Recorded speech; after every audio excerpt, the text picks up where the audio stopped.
established that its participants had terminated actions aimed directly at perpetrating a crime, in other words, came to their senses just in time.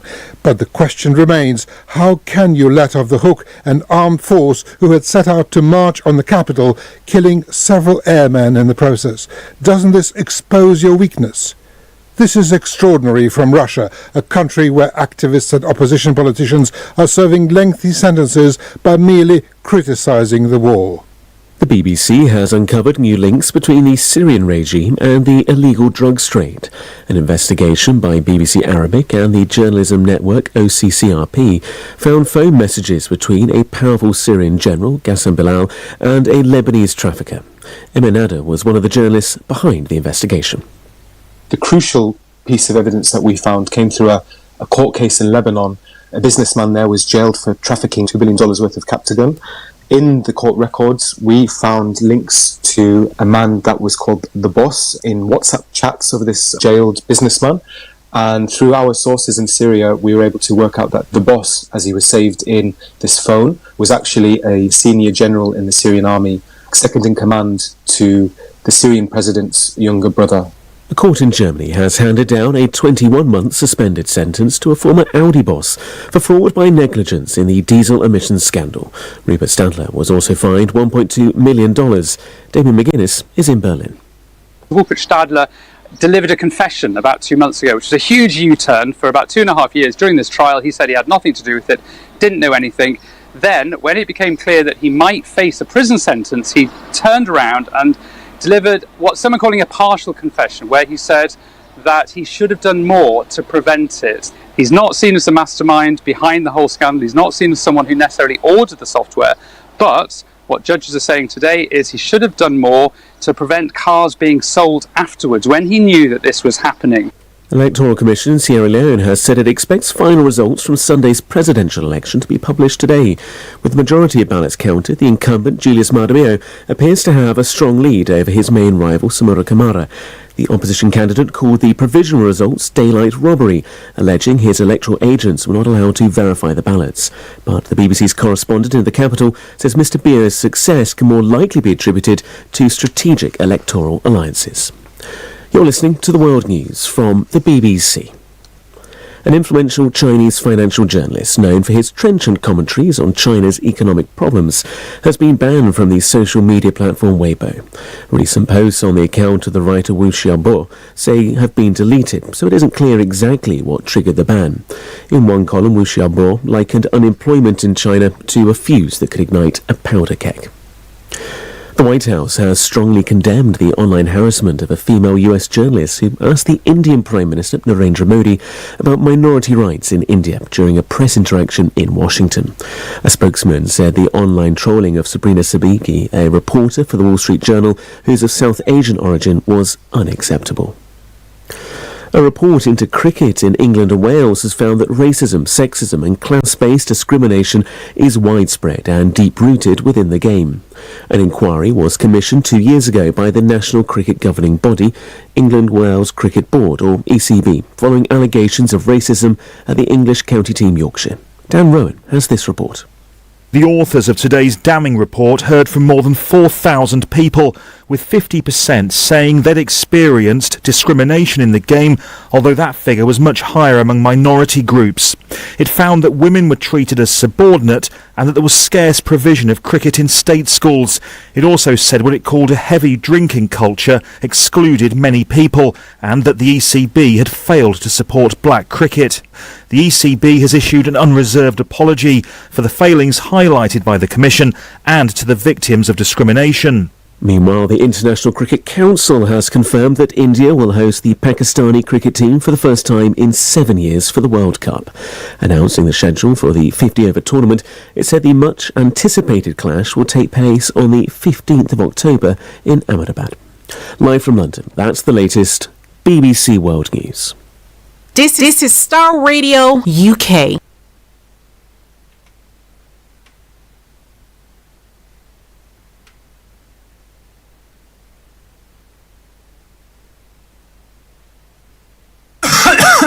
Hi, I'm Ada Williams and I'm an NHS pharmacist. Don't get caught out by COVID this summer. If you have only had one COVID-19 vaccination or haven't had one at all, you can still get your free vaccine until the 30th of June.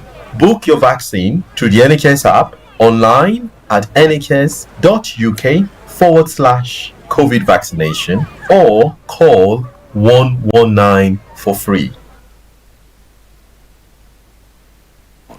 There is quite a lot to be concerned with in this field. Yes, and that is in addition to the very broad responsibilities overall as Secretary of State.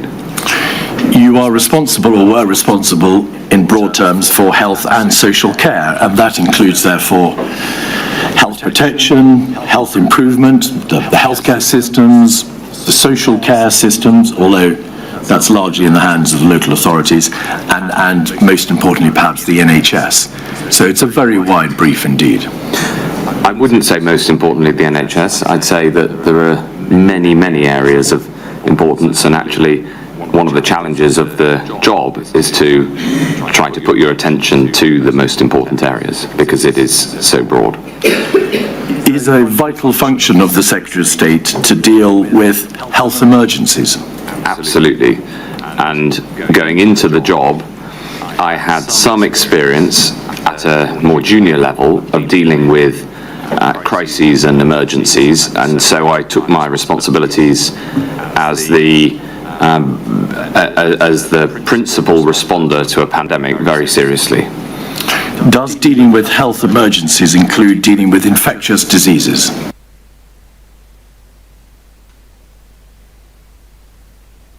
Being ready to deal with the risk of infectious diseases? Absolutely. So, when concerned in the field of emergency preparedness, resilience, civil contingencies, where there is a health emergency, it is the Department of Health and Social Care that is the lead government department. In effect, it is the department in the driving seat.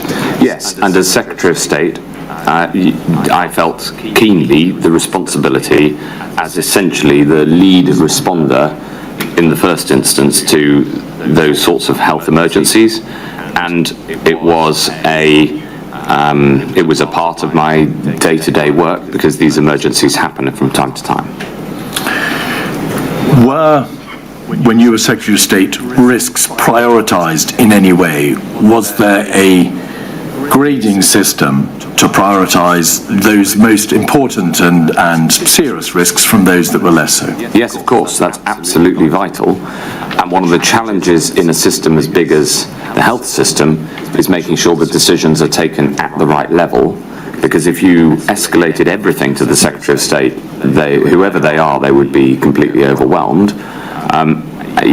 Yet it's vital to escalate the things that need to be seen by the Secretary of State to their desk. Was influenza pandemic prioritised as a Tier 1 risk? Yes, it was. I recall that on my first day, I was given a briefing document about as big as this one, and one of the elements of it was making clear my responsibility as the Tier 1 national responder for a pandemic flu and for other infectious diseases. I was already aware of this element of the role from my time at the Cabinet Office, but nevertheless it was properly and formally brought to my attention, and on day one I asked for more information on preparedness, because having been involved in previous crises, for instance at the Bank of England before I went into politics, I knew that when things go wrong, things move quickly, and you need to be as well prepared as you can. At the highest level of the department, was there a board known as the Departmental Board, which looked at the highest level on the major risks confronting the department? Yes, and the role of the Departmental Board was to ensure that the department was structuring itself properly to deal with the different challenges that it faced. May we have, please, 23142, which is a copy of your department's then high-level risk register for quarter 3 2019 to 20. If you can go to the top of the page,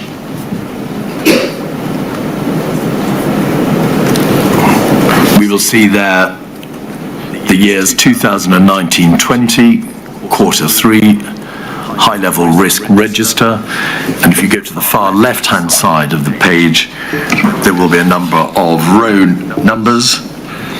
If you could scroll down, please, to row 11.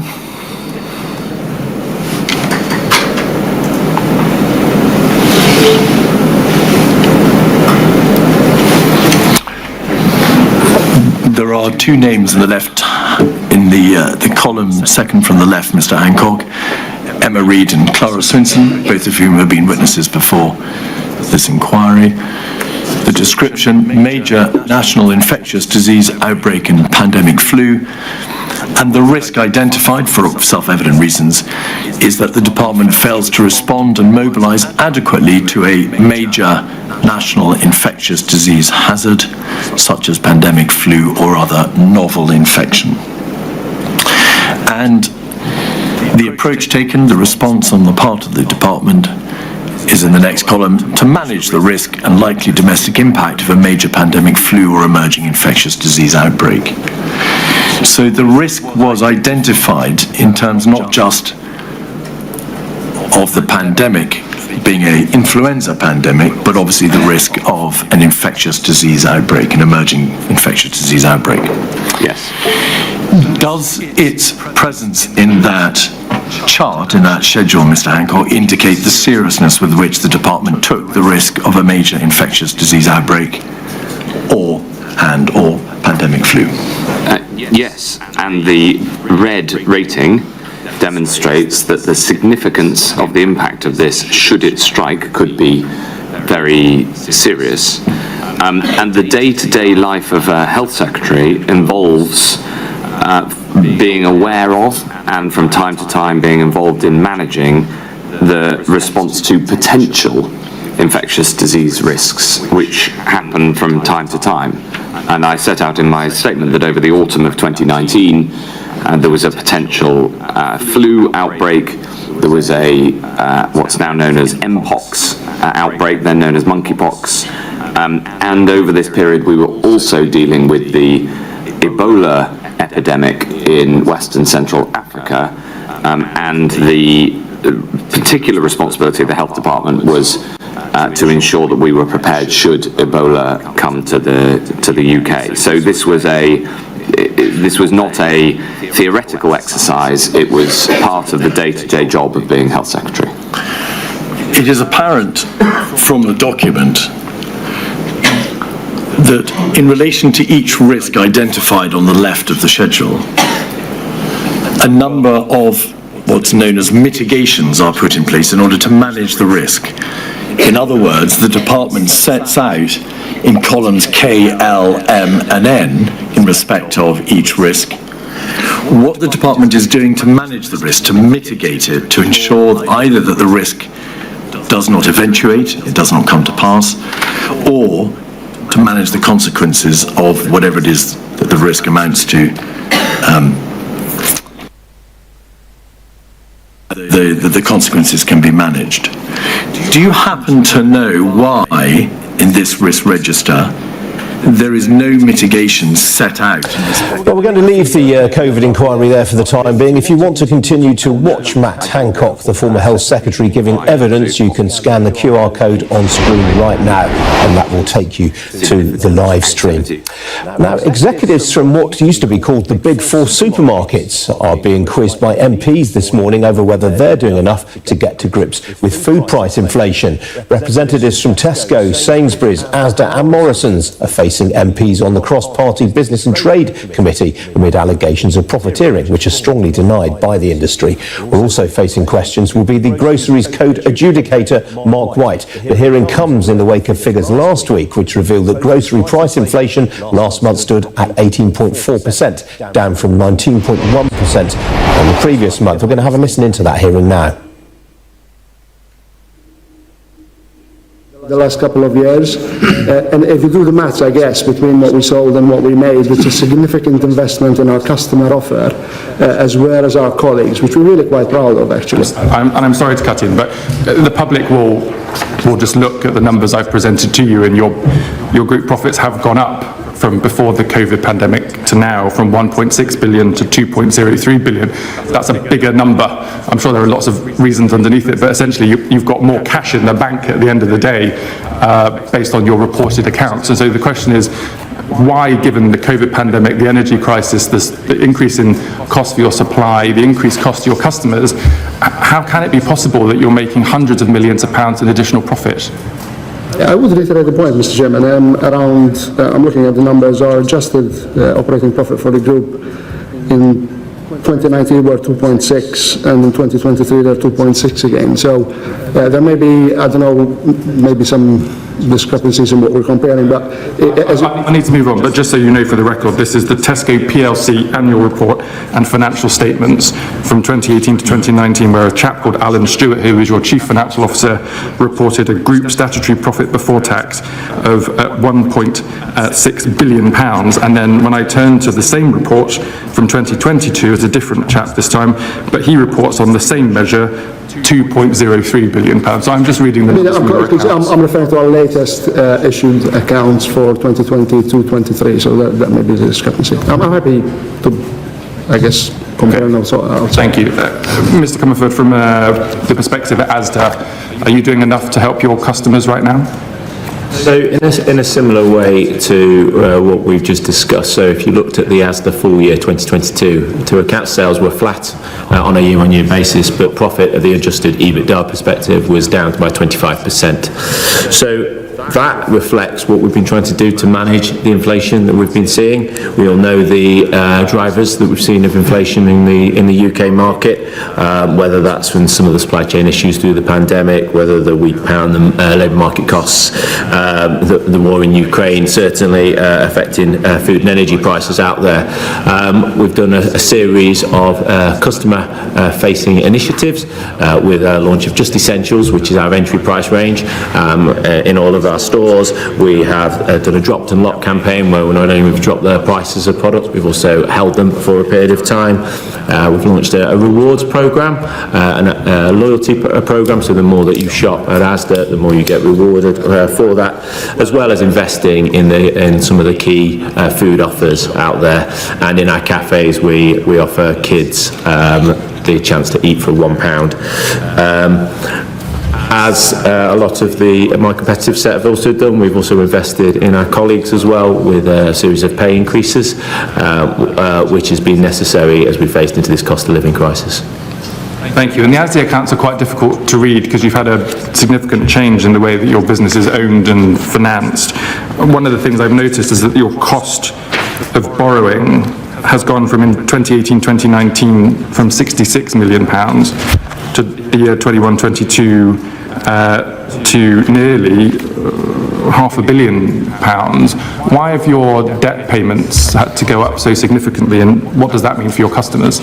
So as you say, we've had an ownership change during that time period, and therefore, as a consequence, the way we are owned and are structured is different. So as you were comparing 3 years prior to that, all I would say is therefore that bit has then been factored in as we've looked to our business and our accounts, and therefore, despite that, as what you're talking to in terms of the financial structure, we're still investing in the customer offer. That's why we've invested in Just Essentials, as rewards, dropped and locked programs, as well as cafes for our customers.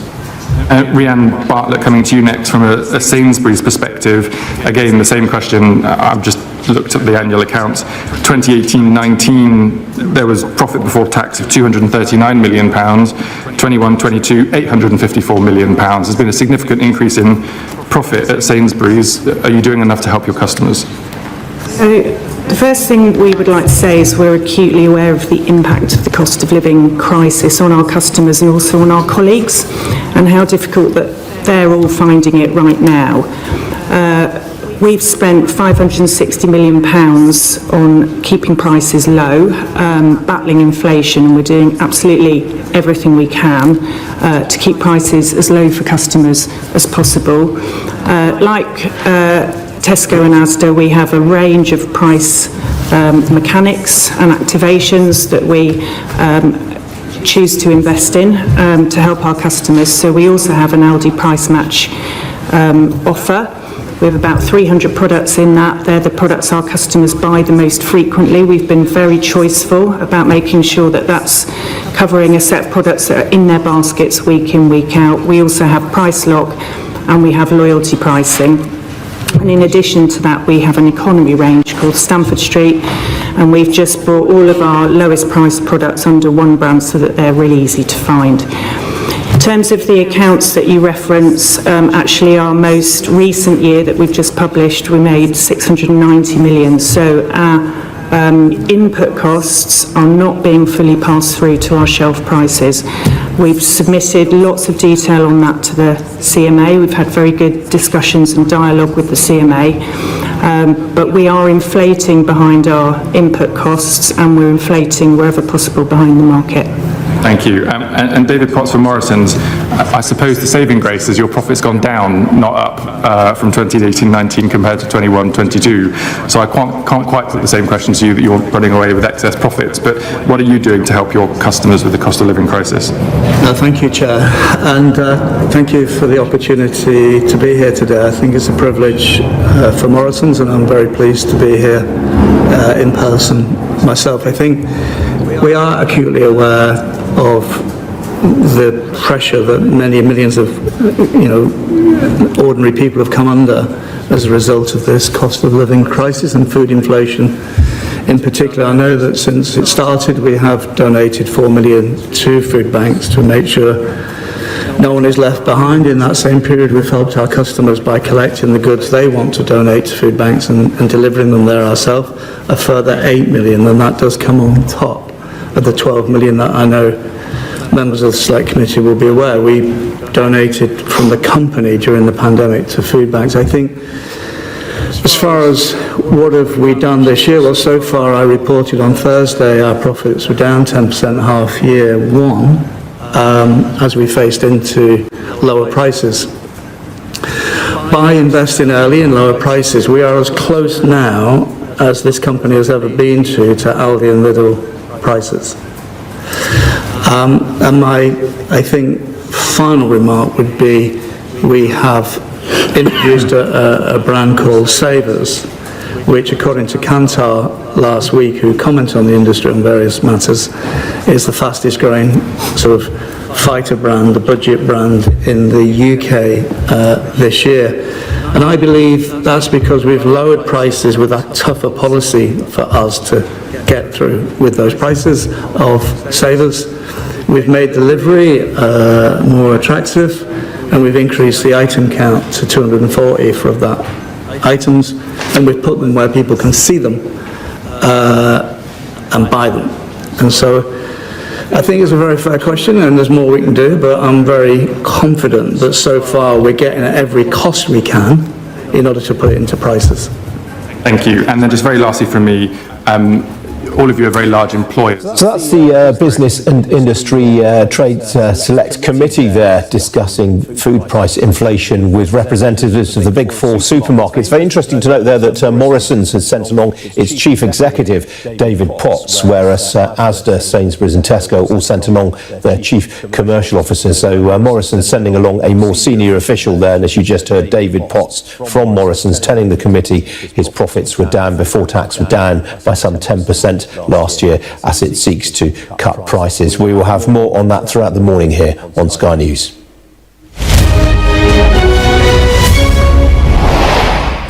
Well, last night's sell-off on Wall Street was followed by mixed trading overnight for equities in the Asia-Pacific region. Hong Kong climbed by more than 2% after 5 days of losses.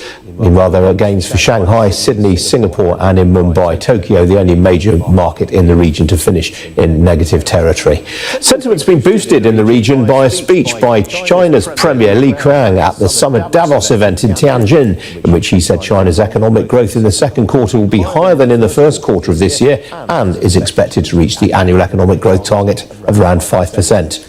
Well, in Europe, stocks have been largely in positive territory this morning. Actually, looking at that, they're a bit more mixed now. The CAC 40 just dipping into negative territory, as is the DAX in Germany, the IBEX in Madrid and the MIB in Milan, both in positive territory right now. Talking points in continental Europe this morning include the Italian yacht maker Ferretti. It's traded to a 4% premium after making its stock market debut in Milan, and it's achieved a valuation of €1 billion. Well, here in London, the FTSE 100 is in negative territory. It's more or less unchanged. Look, that's off just 2 points right now. There have been gains for the financial stocks and the mining heavyweights. Among leading gainers are stocks with exposure to Hong Kong and China, following that speech from Li Qiang. Among others in positive territory in the FTSE right now are Prudential, Standard Chartered and Continental Hotels Group. To the downside, well, JD Sports is leading blue chip fallers right now, currently off by more than 5%. And that is following a warning that it's seen some softening in trade in its North American business in June. Outside the FTSE 100, the oilfield services group Petrofac is off 1%. It was off more than 3.5% earlier on. That's after it warned of lower first half revenue in its largest unit. But utility warehouse owner Telecom Plus, look at that, the share's up nearly 10% on better than expected results. We're going to have them on the programme this morning, actually, but they cried off last night, I'm sorry to say.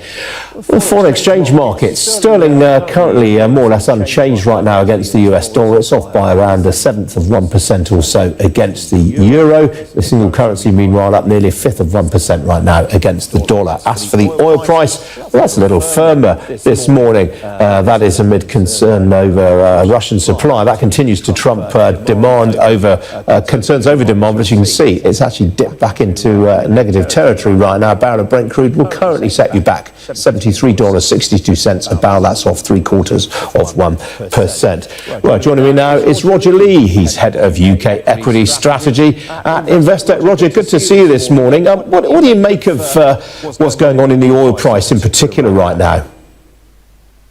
Good morning, and thank you for having me back on your show. I think the oil price is caught in a bit of a two-way pull at the moment. On the one hand, you have clearly some still sort of recessionary concerns, particularly out in the US, which we think are probably pretty much unfounded. But so you've got some recessionary concerns in the US in terms of growth and global demand.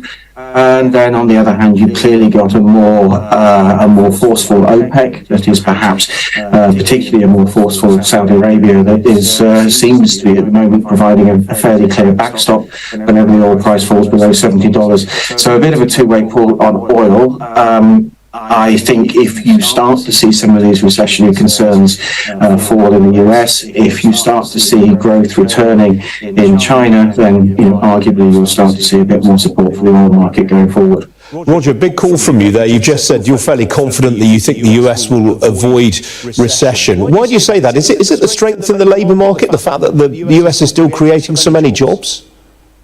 Yeah, I think so. I think it's more that perhaps the risk that the US won't go into recession. I think it's the risk, rather than a definitive call that they won't. But the risk that they won't go into recession is definitely one of the biggest risks facing markets. And as you say, that's really driven by the strength of the labour market has been so persistently strong over the last few months.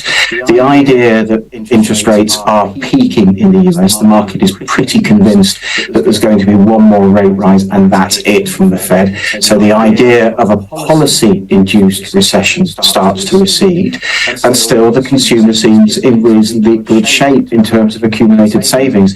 So it's a combination of issues, a combination of reasons that perhaps suggest that the US is less likely to go into recession than the market is anticipating, and that's the key, I think, going forward. How is that having a bearing on your stock selection right now, Roger?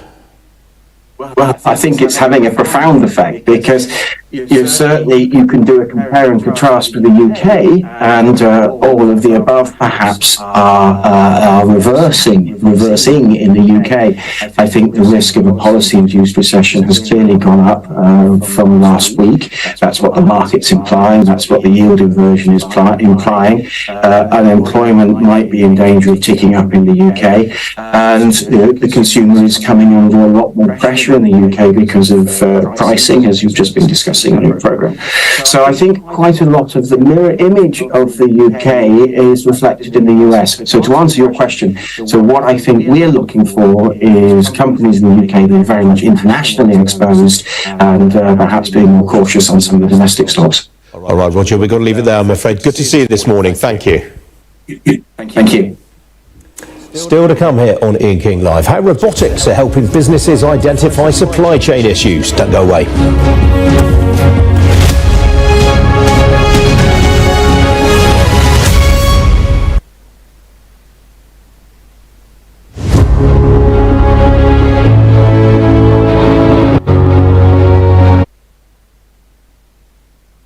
Hi, I'm Adam Williams and I'm an NHS pharmacist. Don't get caught out by COVID this summer. If you have only had one COVID-19 vaccination or haven't had one at all, you can still get your free vaccine until the 30th of June.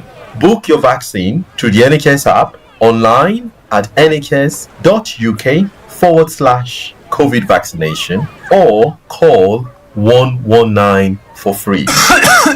Hi, I'm Adam Williams and I'm an NHS pharmacist. Don't get caught out by COVID this summer. If you have only had one COVID-19 vaccination or haven't had one at all, you can still get your free vaccine until the 30th of June. Book your vaccine through the NHS app, online at nhs.uk/COVID vaccination, or call 119 for free. Hi everyone, it's your girl BB Clement, the author of How to Go From Employee to Entrepreneur and the host of your weekly business show, BB Means Business, the show where we discuss everything you ever wanted to know about business but you were afraid to ask. How do I start my business? How do I raise the finance? How do I grow my business? Where am I going to find my customers? Join me every Tuesday at 1:30 p.m. on Starr Radio UK to get all the information and tips that you need to become a successful entrepreneur and become financially free. Remember, don't let life dictate to you. Rather, put your signature on life.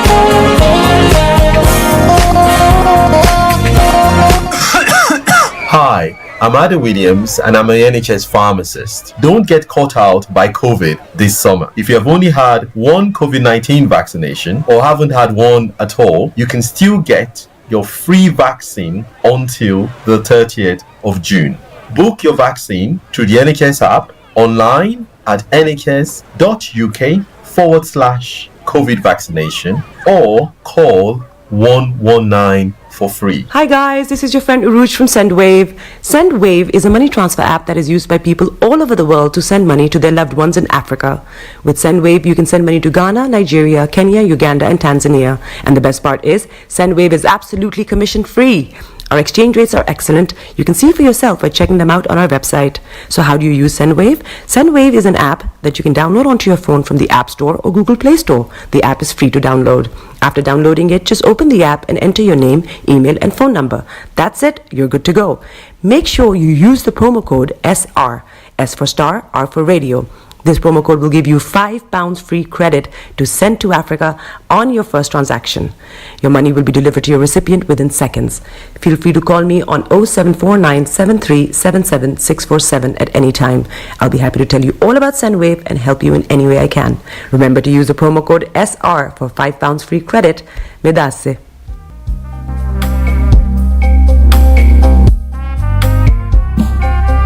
Are you looking for the fastest, reliable, and trustworthy door-to-door shipment company? Well, look no further. When was the last time your family received a shipment back in Ghana on time and in time? You are not sure? Well, Lamb Shippers, we pride ourselves with being the fastest, reliable, and trustworthy shippers you can use. You are assured of a prompt pickup anywhere in the UK by our personnel. They also make sure your items are well packaged to get to its destination in time. When it comes to door-to-door shipment, look no further. Well, Lamb Shippers, contact us on 07939009321 or 07498911820, or you can visit our website www.welllamb.co.uk. You can also drop us a mail, info@welllamb@gmail.com. Well Lamb Shippers, fast, reliable and trustworthy.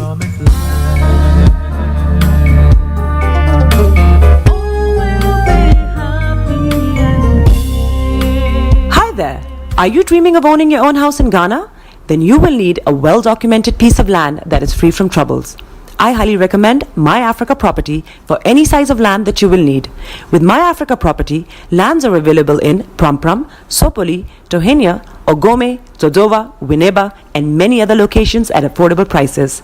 These locations are about an hour away from the airport, only 35 minutes from the motorway, 10 minutes drive from Central University College, 10 minutes drive to the beach, and close to Pram Senior High School and Ghana Men's Soccer Center of Excellence. For more details, visit our website www.myafricaproperty.com or call our UK office on 0208 123 2523.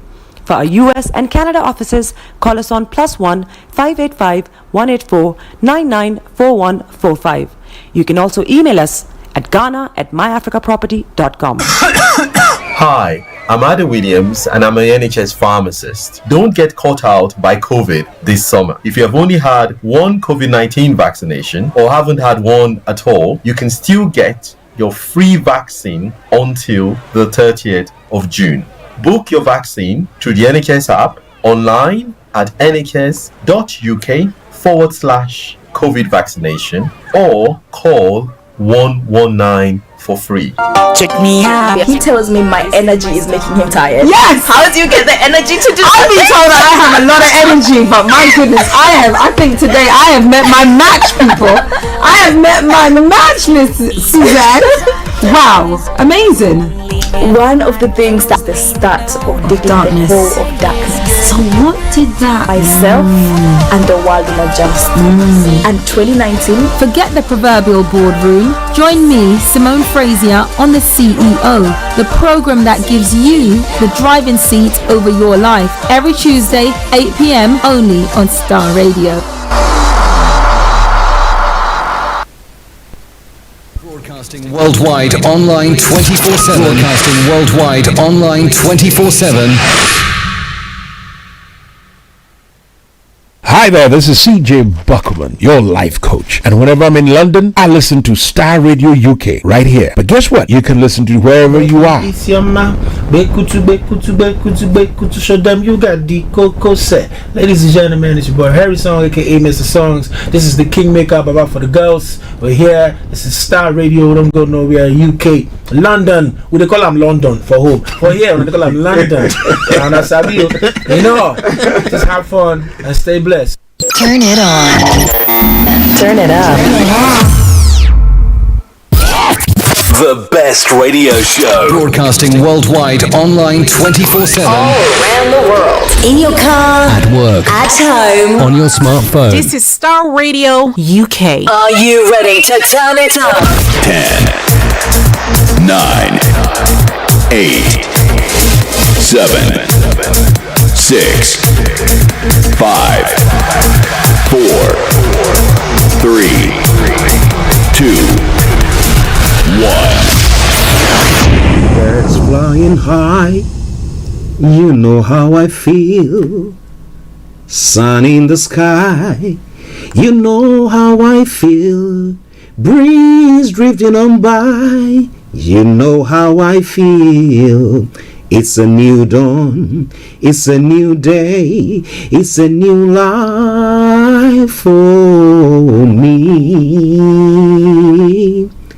And I'm feeling good. Hey there, this is Archie, and it's a Starr Radio UK and the morning show.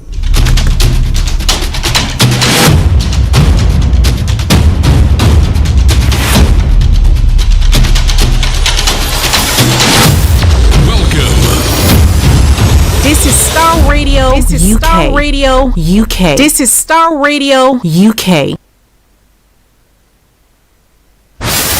Welcome.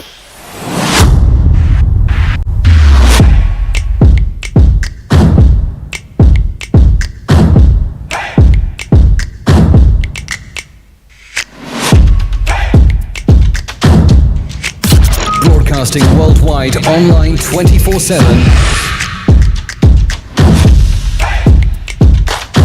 Enlighten your day with Starr Radio.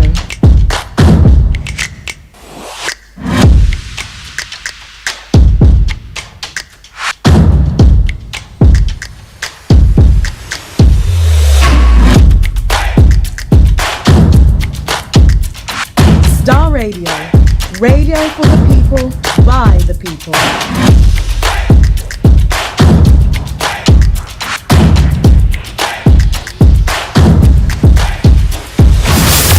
Welcome.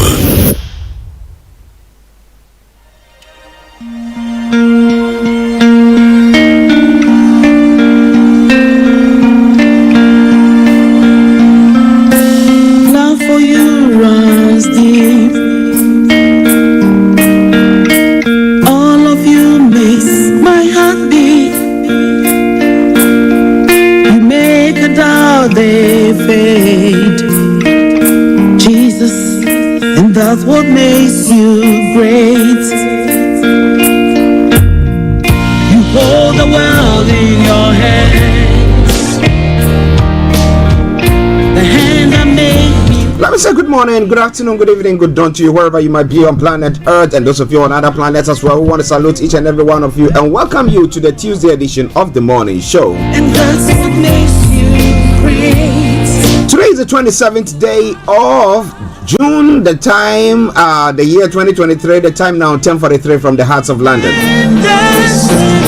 And as I would say sometimes, as I do, just bear with me, a bit under the weather today.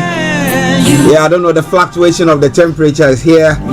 Seem to have its toll on me, but hey, we are here, and I'm going to make sure that we make a joyful noise. But share the broadcast with your friends and loved ones and invite them to like our pages as well. Let me take this opportunity to say good morning to my co-presenter, Mr. Olayomi, Koiki, and my able producer, Mr. Francis Gaye, all making sure that I'm doing well and making sure that the program comes the way it's supposed to be. But let me also say good morning to the one and only Bishop Adeshina Adeyemo and all your colleagues at the RBS office in Nigeria. We salute you. Hope you're all doing very, very well. All of you. A special good morning also goes to Felix all the way in Aberdeen, Kojo D here in the south. You make Mr. Kofi Ali Abdul Yakin, Mr. Malik Dramani Mahama, Mr. Kofi Obeng, Dr. Martin, and all you wonderful people. Yes, a good morning to you. My lovely wife Lottie, good morning. I hope you are doing good. Also, let me say good morning to my bishop himself, Reverend Hendrik Bruce, and Auntie Mary Bruce. Yes, Mrs. Mary Bruce, good morning. Mama Evelyn, welcome back from Zimbabwe. Well, nice to have you. And also, let me say good morning to Anthony Adideji, Pastor Momo, Aziz, good morning to you. Shamsuddin, good morning. Dave West, massive good morning to you. I hope you are doing very well. Regards to your lovely wife, Jenny. I hope you are all doing good. And let me say good morning also to Mr. Frank Davis, all the way back in Ghana, doing everything possible. Now, those of you who normally will listen to us on our apps, the app is having a bit of a problem, but we are still trying to resolve it. Frank is working assiduously on it, and I salute him, and I hope that once that is ready, we'll let you all know on the social media platforms that we operate on.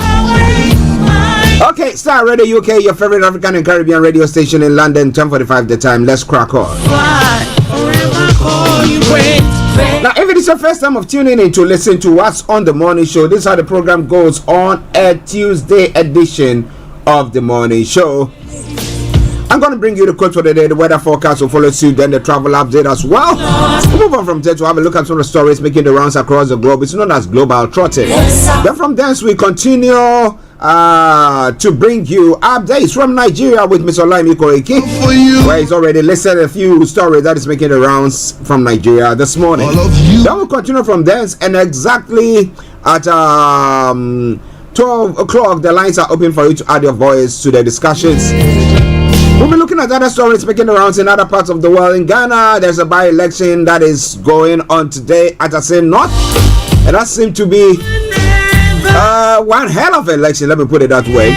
Everybody wants to win, though some people are thinking that the government is using all means, good or foul means, to outwit the opposition party to take that seat from them. So we'll be looking at it. And then some other stories making the rounds. At 12:30 we'll bring the curtains down for the program, the end of the program. And at 1:30 we'll be having the one and only BB Clement on the show once again to bring you BB Means Business. So in the gist, that's what's going to happen today. So wherever you are, stay tuned. Don't touch the dial. Now the quote for the day says, success will always be with you if you choose humanity, knowledge, responsibility, fairness, and selflessness as your ally. That is by way of the quote for the day. Holy, holy. Now moving on straight to the weather front, let me tell you what is happening on the weather front this morning here in London and the southeast of England. I worship you. Well, this afternoon we'll continue to see cloudy skies throughout. It will remain largely dry, but the odd spot of rain cannot be ruled out. Now this evening will be largely cloudy and dry throughout. Now cloud will gradually break overnight, resulting in a few clear spells developing. The temperature is going to be 23 degrees, the lowest is going to be 16 degrees, pollen level is going to be high, UV level is going to be moderate, pollution is going to be low. Sunset is going to be 21, 22, and sunrise for tomorrow morning 04 for the 5 hours. And that brings us to the end of the weather forecast. Let's take a quick break and I'll bring you the travel update. Stay tuned, don't you go away. It is Starr Radio UK. It is your favorite African and Caribbean radio station in London. Hi, I'm Adam Williams and I'm an NHS pharmacist. Don't get caught out by COVID this summer. If you have only had one COVID-19 vaccination or haven't had one at all, you can still get your free vaccine until the 30th of June. Book your vaccine through the NHS app, online at nhs.uk/COVID vaccination, or call 119 for free.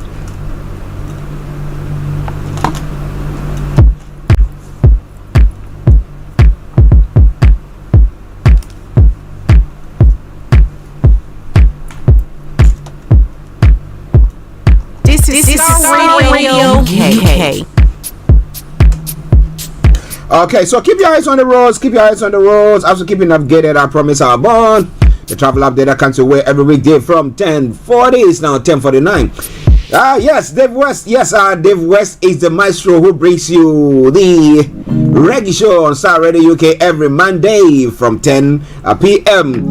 Due to the non-working of the app, he's not been able to. But yes, as I did say, we are working on it. And once we are all ready, we'll be having him on like no man's business. I know he cannot wait to be on as well. Okay, so what is your travels like this morning, wherever you might be? Let me tell you what is happening here in the UK and other parts of London as well. Now, when it comes to the underground this morning, apart from the Bakerloo line, that is got minor delays between Queen's Park and Harrow and Winston, while they are responding to a fire alert. There's good service on all the other lines. Now, DLR, London Tramlink, and London Overground, good service there as well. But keep your eyes on the roads, keep your eyes on the roads. On the major roads in London, North Circular A406 has got a serious delay. So if you can avoid that, do your best to do so. And as we know, the Woolwich Ferry is running a reduced service. That aside, all the others, good service there. I'm moving on straight to the London Cable Car, good service there as well. And that brings us straight to the final segment of the travel update, and that is the National Rail. But continue to keep your eyes on the roads as we keep you navigated, I promise, our bond. So on the National Rail this morning, cross country, First Transparent Express, Great Northern Railway, Great Western Railway, Greater Anglia, Northern Rail, and Transport for Wales have all got minor delays. Put aside all the others, good service there. So I will say it once again as I do normally do. Good morning, good afternoon, good evening, good dawn to you wherever you might be on planet Earth. Enjoy your commute for today. But you know what? Continue to keep those eyes on the road. Hi, I'm Adam Williams and I'm an NHS pharmacist. Don't get caught out by COVID this summer. If you have only had one COVID-19 vaccination or haven't had one at all, you can still get your free vaccine until the 30th of June. Book your vaccine through the NHS app online at nhs.uk/COVID vaccination or call 119 for free. Welcome back to the program. It is Starr Radio UK. It is your favorite African and Caribbean radio station in London. Well, those of you who were seeing me whilst we're bringing that update, I'm here. I'm not going anywhere. All right then. So now let's move on to some of the stories making the rounds across the globe, known as global trotting. Starting from Nigeria, APC would have lost poll if Buhari removed subsidy. That's what an ex-aide is saying. And Buhari seemed to have been saying that as well, looking at some of the story that was making the rounds there this morning. And then former President Buhari's senior special assistant of media and publicity, Garba Shehu, says his principal could not have removed the fuel subsidy in his last days in office, knowing that that could have hindered the chances of the APC winning the election. So they decided to just hold on to that, and after winning the election, whoops, on election. Well, interestingly, human beings will seem to be that fickle. Like, should I put it that way? Yes, I can put it that way, because today it's all like that, tomorrow then we forget about it, and then but it's I look at policies and I look at performance of government, and if they are doing well, why not? By the time some people just think of what they are getting now, putting in their mouth, and they forget about every other thing. But well, let's move on. Now, moving on to other stories. Zamfara pensioners lament non-payment of 4 months pension. My goodness, can you imagine if it's my dad who is on pension and he's supposed to get this remuneration, and then he for 4 months he's not getting that? My goodness, so how is he surviving? How are they surviving?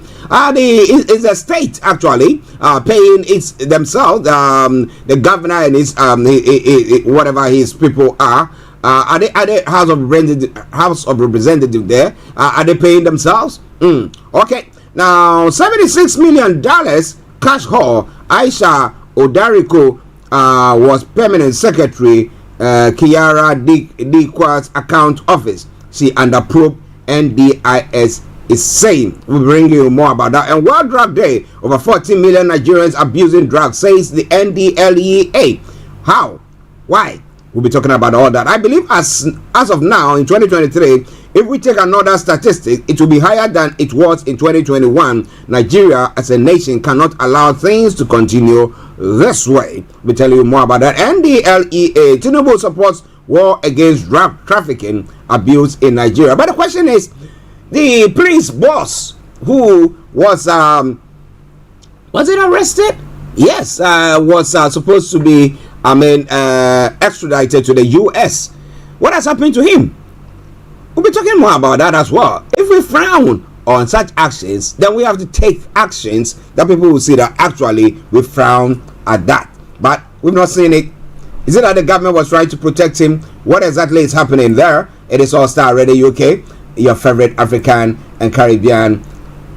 That is Abakairi. Aha, Abakairi. Where is he?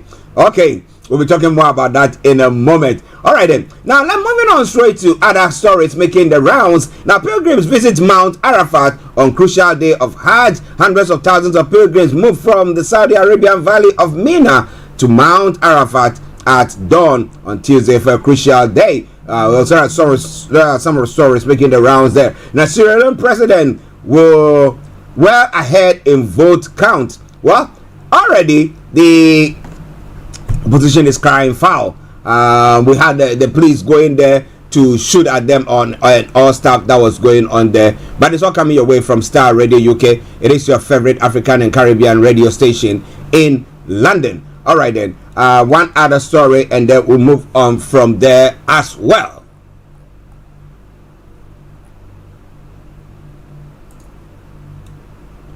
I brought him up. That's one of let me just leave that one. Now, due process was followed. Toronto deal. That's what the tour board is insisting. We'll be telling you more about it in a moment. But it's all coming your way from Starr Radio UK. It is your favorite African and Caribbean radio station in London. Okay, now let's move on straight to some other stories making the rounds before I take a quick break. From there, and this time round, when it comes to the UK, well, Russia and everything that is happening there, we'll be looking more into that. But just bear with me once I take a quick break, and I will be with you. It is Starr Radio UK. It is your favorite African and Caribbean radio station in London. Hi, I'm Ada Williams and I'm an NHS pharmacist. Don't get caught out by COVID this summer. If you have only had one COVID-19 vaccination or haven't had one at all, you can still get your free vaccine until the 30th of June. Book your vaccine through the NHS app, online at nhs.uk/COVID vaccination, or call 119 for free. Hi everyone, it's your girl BB Clement, the author of How to Go From Employee to Entrepreneur and the host of your weekly business show, BB Means Business, the show where we discuss everything you ever wanted to know about business but you were afraid to ask. How do I start my business? How do I raise the finance? How do I grow my business? Where am I going to find my customers? Join me every Tuesday at 1:30 p.m. on Starr Radio UK to get all the information and tips that you need to become a successful entrepreneur and become financially free. Remember, don't let life dictate to you. Rather, put your signature on life.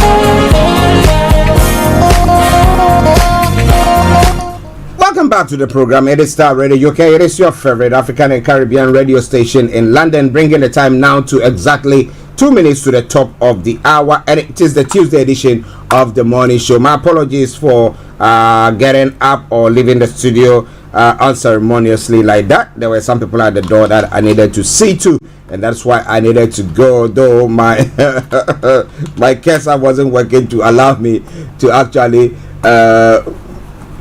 close my window before going. But well, it's one of those things, technical things do happen there.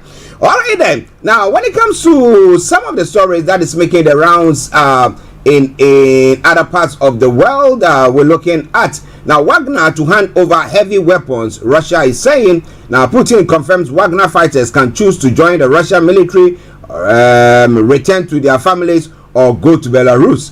Well, so what is happening? Do you think that what happened over the weekend has actually shaken Putin's or actually undermining Putin's authority there? What do you think? Interesting. And then some other stories making the rounds. Trump head on tape discussing secret documents. It appears to be the same recording cited by prosecutors in their indictment of the former president. Now, if that is true, his people will come and say, supporters will come and say, oh, leave that one and go ahead. Just leave him alone. He was doing all that for us. Really? All right then. Wow. Sycophancy. All right. Now, let's move on to the UK. Look at some of the stories making the rounds. Some investigation going on. Discrimination widespread in English and Welsh cricket. It's one of the stories there as well. And here cuts treatment time for cancer radiotherapy. The technology will be offered at cost price to all NHS trusts in England following successful pilot studies. Why not? It is helping out. Why not? If it's going to cut down on how long it takes for a process or a procedure to take place, why not? All right then. So this is a lot what we're going to be looking at today. Wherever you are, don't you go away. But for now, we're going to be taking some music and we'll get Mr. Olayomi Koiki to join in. So wherever you are, stay tuned. Don't you go away.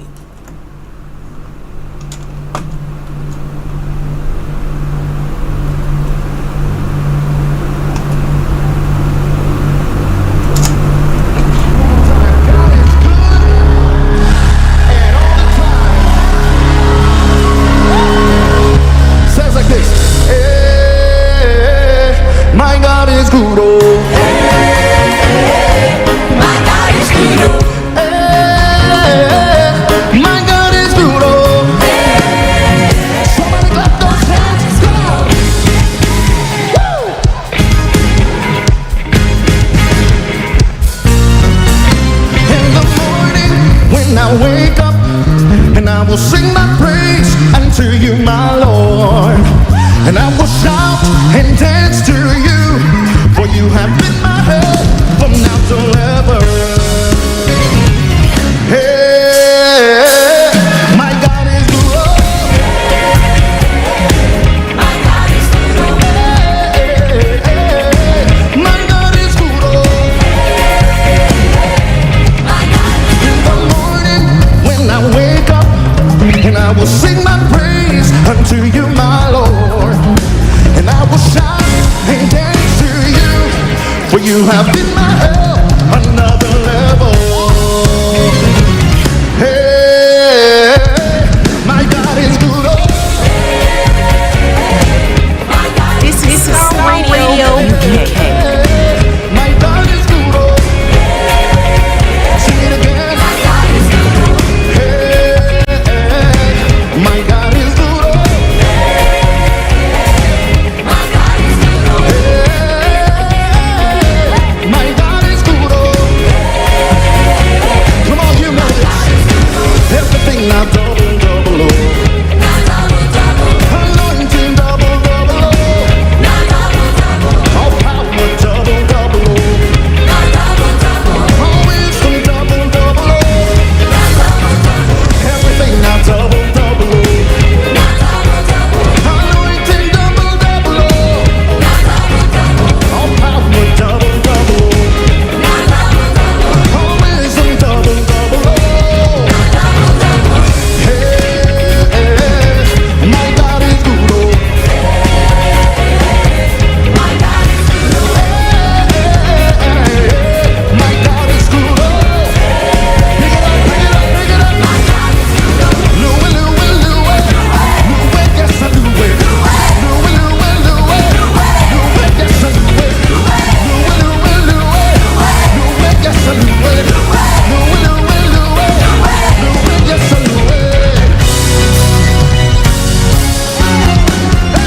Teremuka, teremuka, teremuka, teremuka, oh. Teremuka, teremuka. Come on, Calvary, praise the Lord. Teremuka, teremuka, teremuka, teremuka, teremuka, teremuka, oh. Teremuka. Lord, you are good and your mercy is forever. How many know that is good? Lord, you are good and your mercy is forever. Let's keep singing. Lord, you are good and your mercy is forever. Lord, you are good and your mercy is forever. Jehovah,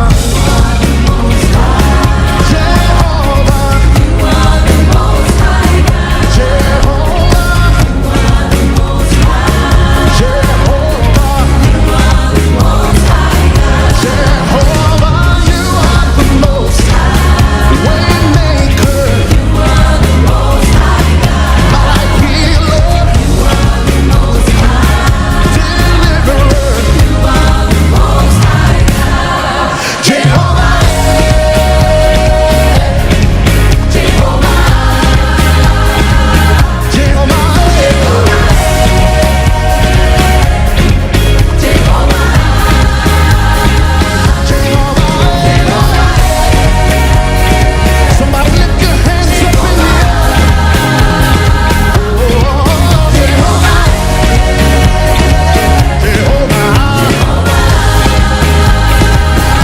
Come on, listen up. Say, who has the final say? This is Starr Radio Final UK. say. Who has the final say? Oh, who has the final say? Jehovah turned my life around. He has turned my life around. Does he make a way? Where there is no way. Jehovah has the final say. Oh, who has the final say? Okay, I hope that you are enjoying this tune this morning. As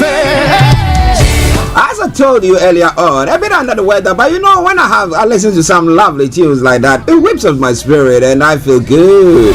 But some way, somehow, it put a bit of vim in me. And I hope that managed to do so to you as well. But it's all Starr Radio UK. It is your favorite African and Caribbean radio station in London. 6 minutes past the top of the hour, and we are going to be going to our North London studios to join the one and only, the White Lion himself, Mr. Olayomi Koiki, where it's going to be bringing you all that you need to know when it comes to Nigeria. But that will be after this short commercial break. Stay tuned. Don't touch the dial. Hi, I'm Ada Williams and I'm an NHS pharmacist. Don't get caught out by COVID this summer. If you have only had one COVID-19 vaccination or haven't had one at all, you can still get your free vaccine until the 30th of June.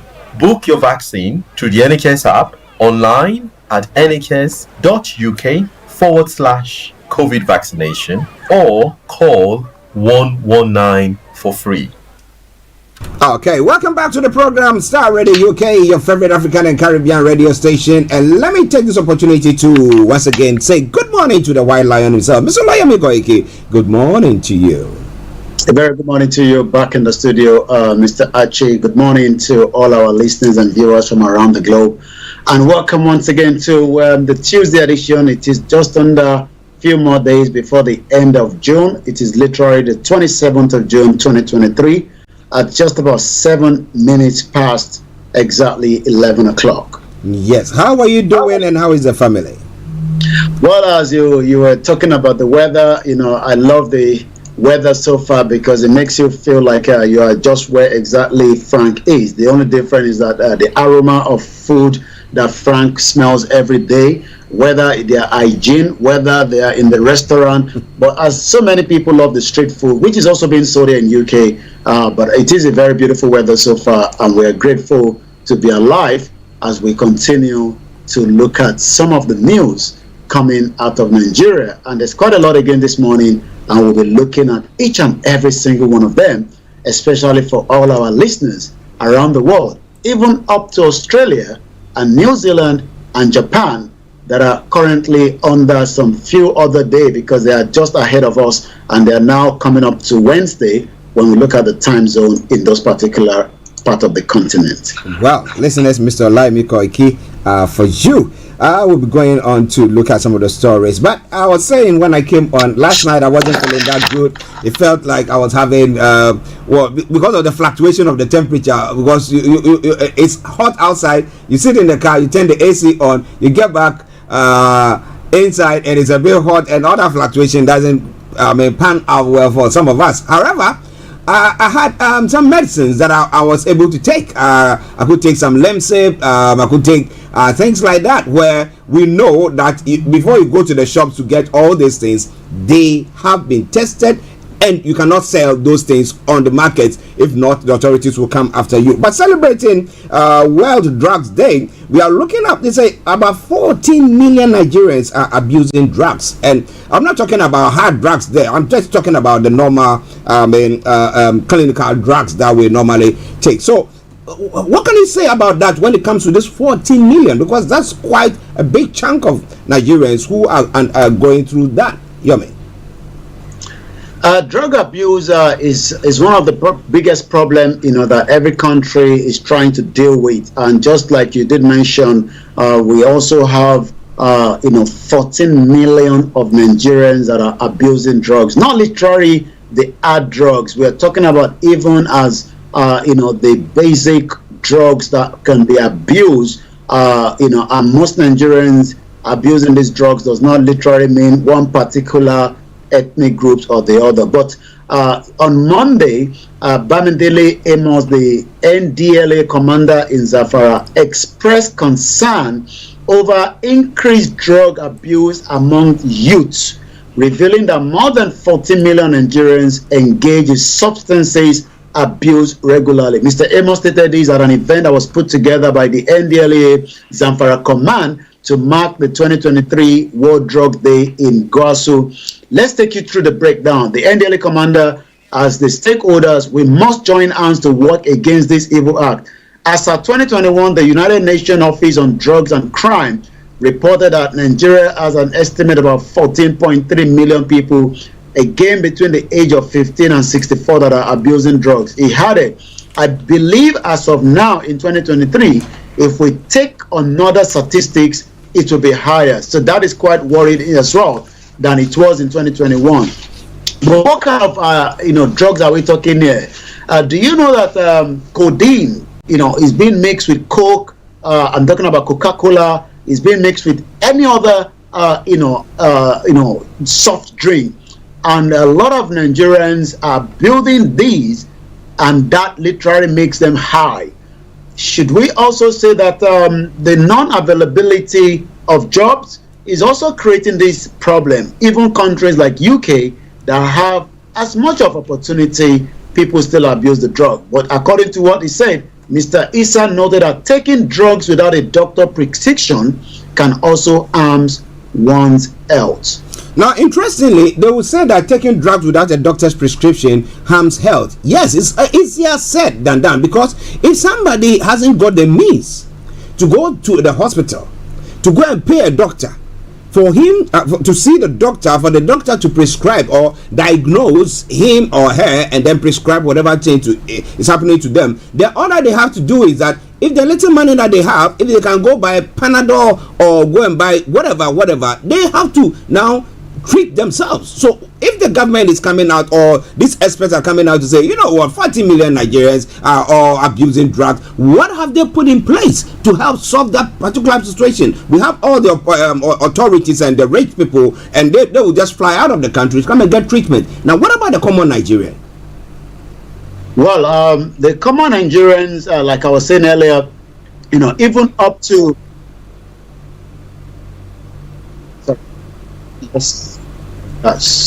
even up to syrup.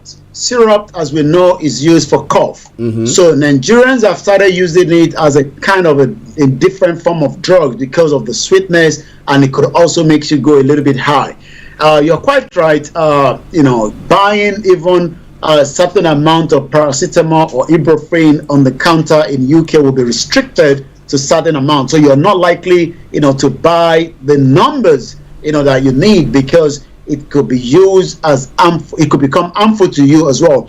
What I think has happened is, awareness on the abuse of drugs must continue, from not just in the school, because as many Nigerians are out of school anyway. So we can talk about, from home. Parents must continue to tell, their children about the implication of trying some of these drugs. I've seen so many times on the social media, those that are mixing different kind of cocktails, and by the time they finish using it, that could literally knock them off, and sometimes this could have impact on their kidney and memory loss as well. Yeah, it's very, very important, and that's why the awareness needs to be created. Though we're saying that the government is not provided, you don't want to end up having a kidney problem, because if your kidney is not functioning very well, liver and all those things that comes out with it, you mess up your life big time. We have to remember the man who has been in prison here with a wife. What's the name? Ike Kremadu. It's because the daughter, we're not saying that the daughter abused drugs, that's why she's having the kidney or this problem. No, that's not what we are saying. I will lift up my hands, that's not what we are saying. But she has a problem with that, and they have money, and that's why they were even trying to throw money at it. But talk about you who is listening to us, or you are there and you cannot, so you have to be well advised. I don't know how we're going to be doing, but let me ask you about traditional medicine. How is it? How good is it in Nigeria, and what is the government doing to help? Because most of the codeine and all those stuff, they are taken from some, apart from the ones that are done in the lab where we use various chemicals to now build those things. There are some that have to be maybe gotten from plants and stuff like that. What is Nigeria doing about that? Yeah. So they're called the local herbs, and the local herbs known as agbo in the southwest, different side of Nigeria has different names. They do work, but the only problem is, you don't know the measurement that you're taking. So literally, you could even be overdosing yourself. As if, we're going to be discussing these. I've been talking about Kwara State as a state with 3.3 million in population with 16 local government. And literally, before I ended my conversation with the listeners. I was saying that if I had a tooth problem and if the state was actually working in terms of the local government, I could travel to any other local government and I could be treated for either I've been taking enough, more than enough sweet and all that, and a prescription will be made either in the local way that has been reformed, tested, or the other one from the pharmaceutical as well. So what we have seen in when it comes to the traditional trado medical that have worked, but as many of that has also become damage to kidney because they are not being fully tested, to give us the exact prescription that you should be taking. So that means that as many Nigerians go down because they are having stool problem, and they go down and visit these local trado medical, and they end up overdosing themselves. But it has always been very good that there are now much more training of those selling these as well, so that measurement can be capped. But the problem is, remember that alcohol is used in most of them as well, and you could be consuming more than what you are not meant to consume. By the time you think that you are treating yourself, you are high, you are going to heaven straight. But well, listeners, it's Starr Radio UK. We hope that we are adhering to it, because that's why we bring these programs to you, so that we can discuss such issues that are affecting us. It is Starr Radio UK. Mr. Olayomi, Koiki in our North London studios. I'm Archie here in the South studios. Well, we've got an aide of the former president, Buhari, saying that, you know what? Buhari could have actually stalled the chances of Tinubu if he had decided there and then to take off the subsidy, the fuel subsidy. But he decided just to leave it, so that after that would have been announced. But Yomi, so is it that they won the election by lying or by false presentation? Yomi. When I read it was a lengthy one, because I did just about 2-3 minutes as it was posted on Gabashewu's Twitter, and I saw it and I took my time to read through. It was quite in full details. We do know that it's still the APC running the affairs, but the only difference is a new sheriff in town. And most of the time, just as here in UK, I'm not sure that the former Prime Minister would try to be interfering with Rishi Sunak, because that would be like a distraction, even though they are still on the same political party. But the former President Muhammadu Buhari's senior special assistant on media and publicity, Gabashewu, says his principal could not have removed the fuel subsidy in his last days in office, knowing that his party, the ruling APC, had a presidential election ahead to win. But he went on further to say that so many other subsidy has been removed. Shehu said the strategy was that with the election now behind us, a capable leader, as we now have in place, is the best position to move it forward. The ex-presidential spokesman made assertion in a statement on Monday titled, "Why did it take the new Tinubu and Shettima presidency weeks to remove the petrol subsidy when Buhari didn't do so for years?" In that statement that was posted on his Twitter handle, said Buhari realized that the tension was high in the country and he wouldn't add fuel to the fire. There was tension about the money that was changed in December. There was tension as well with as many insecurity in the country. So adding petrol subsidy remover would have become like a fire, according to Gabashewu. He said he had all along refrained from speaking on the issue till now, because we are mindful of the fact that with Tinubu and Shettima presidency now in place, and for which there is a new sheriff in town, we do not want to distract them from the enormous task facing them and the nation. Neither it is our wish to take the spotlight away from them in any way. Well, listeners, it's Starr Radio UK. Updates from Nigeria with Mr. Olayomi, Koiki in our North London studios. I'm Archie here in the South studios, and we're bringing you everything that you need to know when it comes to Nigeria. Here about David, good morning to you. And Shamsuddin Oladipupo, good morning. I hope you are doing very, very well, and thanks for joining in as well. He says, God bless Yoruba Nation, and we want Yoruba Nation now. All right then. So now let's move on to some of the other stories that is making the rounds. Now, can you just imagine if you're a pensioner and for 4 months you've not received your pension money, But my question that I've been asking is it that the Zamfara state governor himself, are they paying themselves and not paying these pensioners, or is it the federal government not supposed to be paying them? Maybe Yomi is going to be able to throw more light on that. But Oloremi Akelanko, good morning to you. We hope they are doing very, very well. Yomi. Well, we've always been hearing that, our elderly that have worked, sometimes for 25, 30 years, are always scared when it comes to the last time that they will be retiring from work, because that means that, the tendency of receiving their pension. Remember, this is not, a free money. This is the money that they've accumulated, for a very long time that should then be paid to each one of them. But that doesn't seem to be, the case. Let's take you back to, the miner actually, stole so much money that belongs to the pensioner, and that means that, we were also looking for him. Let me take you back to 2020. Our miner stole 14 billion naira using a fictitious account, EFCC. A prosecution witness has narrated how a former chairman of the Pension Reform Task Force team, Abdulrashid Minor, who is standing trial before the Federal High Court in Abuja, stole about 14 billion naira from pension account through several illegal payments to fake pensioner, non-existent contract, and other pension reform union. This is not just about the state level. We have those that are working with the federal government that expect to be paid after they are retired. That is from the federal. We also have those that have to be paid from the state level after they've completed their services as well. But it seems that it is always the other way around, that pensioners are dying of not receiving their gratitude.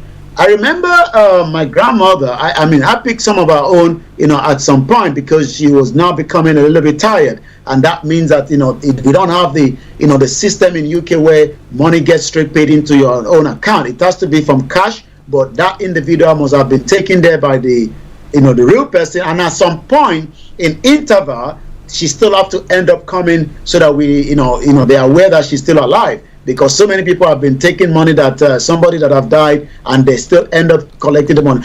But it has always been the issue that there's not enough money going through. Like I said, Kwara State has been my, my topic in the last couple of days. Let's look at the budget as an example of 2023 in Kwara State with a 16 local government. The budget is about 189 billion naira.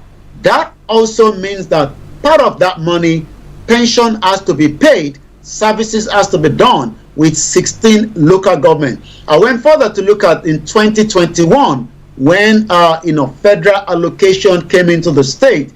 The local government was meant to be taking about 2-point-something billion out of that. But we know that this has never been happening, because a state like Kwara, looking at the list of all the governors in the last 24 years of democracy, I went back to look at the first governor, not the military governor of 1967, but the one that took over in 1999 when we returned back to democracy. His name is called Mohammed Alabi Lawal. He died on the 15th of November 2006. Guess where? He died here in London.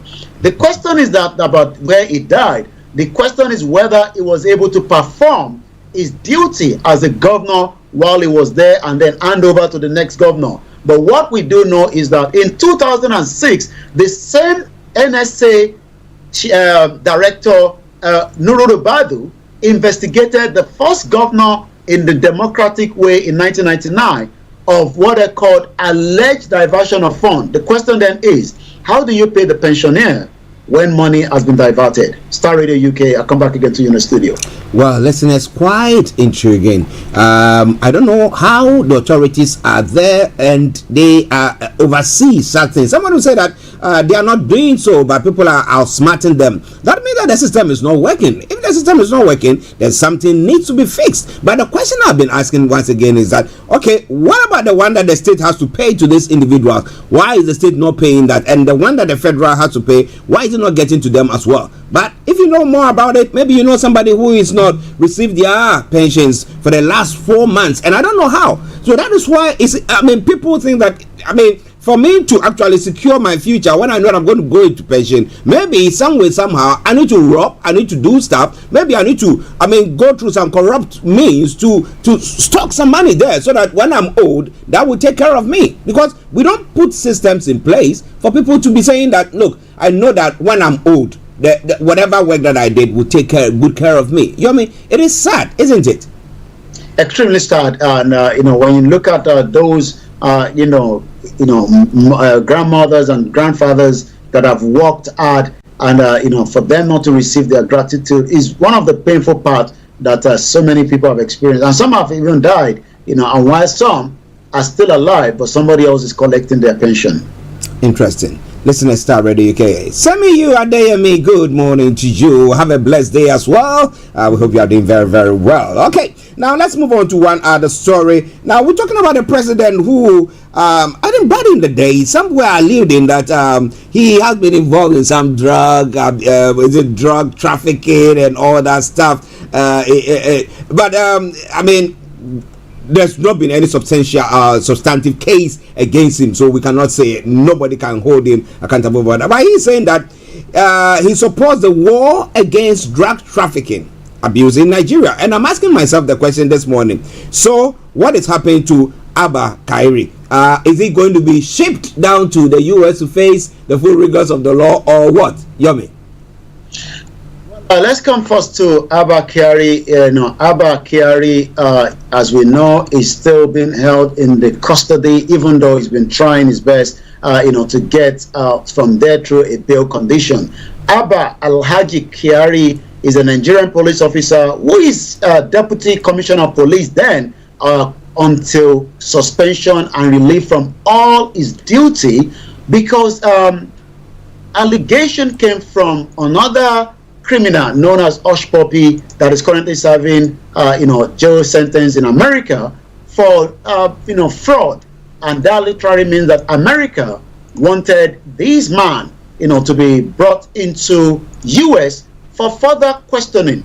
But it also seems that there are some Nigerians protecting him as well, and that seems that he's not going anywhere yet until maybe the new Attorney General of the Federation will be looking at him. He was born on the 17th of March 1975, and as we say, he rose as a superstar, well loved in Nigeria by so many people, maybe for reason known, because of his crime or for just making sure that criminals are being apprehended. But the last thing we know is that he's still being held without any charges or being extradited to US. Let's now come back to what Bola Ahmed Tinubu, the current president of the Federal Republic of Nigeria, is saying when it comes to the headline that is now also coming out, on the news today. Tinubu support the war against drug trafficking abuse in Nigeria. I hereby reiterated this administration unwavering support to the NDLEA for the substance of drug control effort in the country and effort to keep the country safe as well. As we do know, I recommend that everyone should redouble effort to combat drug abuse and trafficking in the country. We also appreciate and acknowledge our local and international partners, especially the United Nations Office of Drugs and Crime. Mr. Tinubu, represented by George Akume, the Secretary to the Government of the Federation, made this call in 2023 United Nations Day Against Drug Abuse, illicit drug traffic held in Abuja on Monday. Wow, listeners, it is Starr Radio UK. It is your favorite African and Caribbean radio station in London. And let me say good morning to Pastor Mo. He says that, he said life of pensioners meant nothing to Nigeria government, the Nigerian government. My sister retired 2 years ago. No gratuity, no pension. They owe me some money till today. They skipped some of my pension. So they do everything with everything that you put away to help you on a rainy day. I think they decide to, as I put it, chop it before even that rainy day comes. And that is what he's saying about it. If you have any other experience, or you know somebody who's had any experience with that sort, let us know. Let us know. Because it's very, very sad. And what is the new government going to do about it? It's something that will be, I think we have to try to put before them, the president himself. Well, listeners, it is Starr Radio UK. It is your favorite African and Caribbean radio station in London. 11:31 the time. Mr. Olayomi Koiki, and we go back to him for more updates from Nigeria. Over to you, Yomi. Well, it seems that, the case surrounding the $76 million cash haul, Aisha Odariko, on your left-hand side on the screen, was permanent secretary, and Kyra Dikwa, account officer, is now under the probe, according to the NDIC says. The background of his relationship with Mrs. Odariko was unclear, although officials say they were both romantically involved. The Nigerian Deposit Insurance Corporation has confirmed that one of its staff, Aisha Odariko, was linked to a fraudulent case of stockpiling about $76 million cash of unexplained origin in a duplex in Abuja, was an account officer to Muhammad Khairi Dikwa, a retired permanent secretary at the Federal Ministry of Finance. According to the report, reveal how Mrs. Odariko, 43 years old, from Okene local government area in Kogi State, had been a subject of sprawling criminal investigation by the federal authorities of how $4 million cash was pulled away by sharp metal collectors at the peak of the COVID-19 pandemic. But yesterday, the NDIC revealed that the fraud allegedly committed by Mrs. Odariko has nothing to do with the federal government corporation. It, however, assured that it will probe the allegation, stressing that the federal government organization has zero tolerance.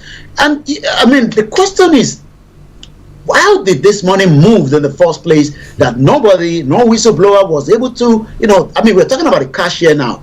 This cash must have been delivered, so there has to be a procedure. But it seems that cut corners, like Sanusi said, that you can easily pay 1 trillion naira to anyone in Apapa and allow a ship that is meant to be docking, the refined petroleum back into the system, then move it back again to Ghana, Benin Republic, Niger, right from the sea, and that is exactly what seems to be happening. So we hope this investigation is not going to go without being properly and finally with the system that works. Tinubu should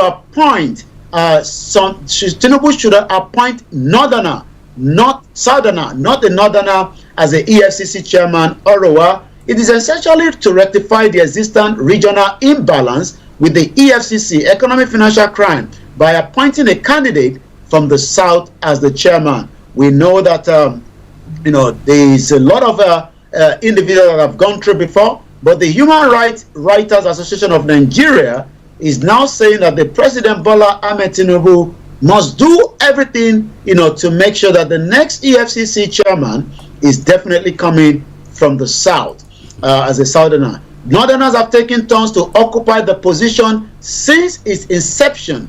This contained in a statement that was put together by Mr. Emmanuel yesterday. Orowa expressed concern over the consistent appointment of individuals from the North as EFCC chairman since the agency was established. Nobody yet have been appointed, but we know that late night is when Tinubu seems to change things around when it comes to appointment. So let's go and see more as well. The Senate Minority Leader, PDP Atiku, set to clash with the G5 over Tambua as well. Also, Disco backtrack on the tariff hike, await the NERC approval. We know that as many Nigerians are complaining about electricity. Now, let's come back to the general election, because now the European Union have submitted their report from the latest election that was just concluded in Nigeria. What is the report about, and can that make any changes, even though we know there are still court cases that is still going on, and as many Nigerians await an outcome from what we called the 2023 election. I'm just trying to see if I can get some of the what we normally have. Yes, This is part of the results sheet from the 25th election. I'm sure even some of our children will not do such, but these are being done by professors. So what do we know from the European Union Mission Submit report on the 2023 general election? The European Union Election Observer Mission has presented its final report on this year's general election to the Independent National Electoral Commission, INEC,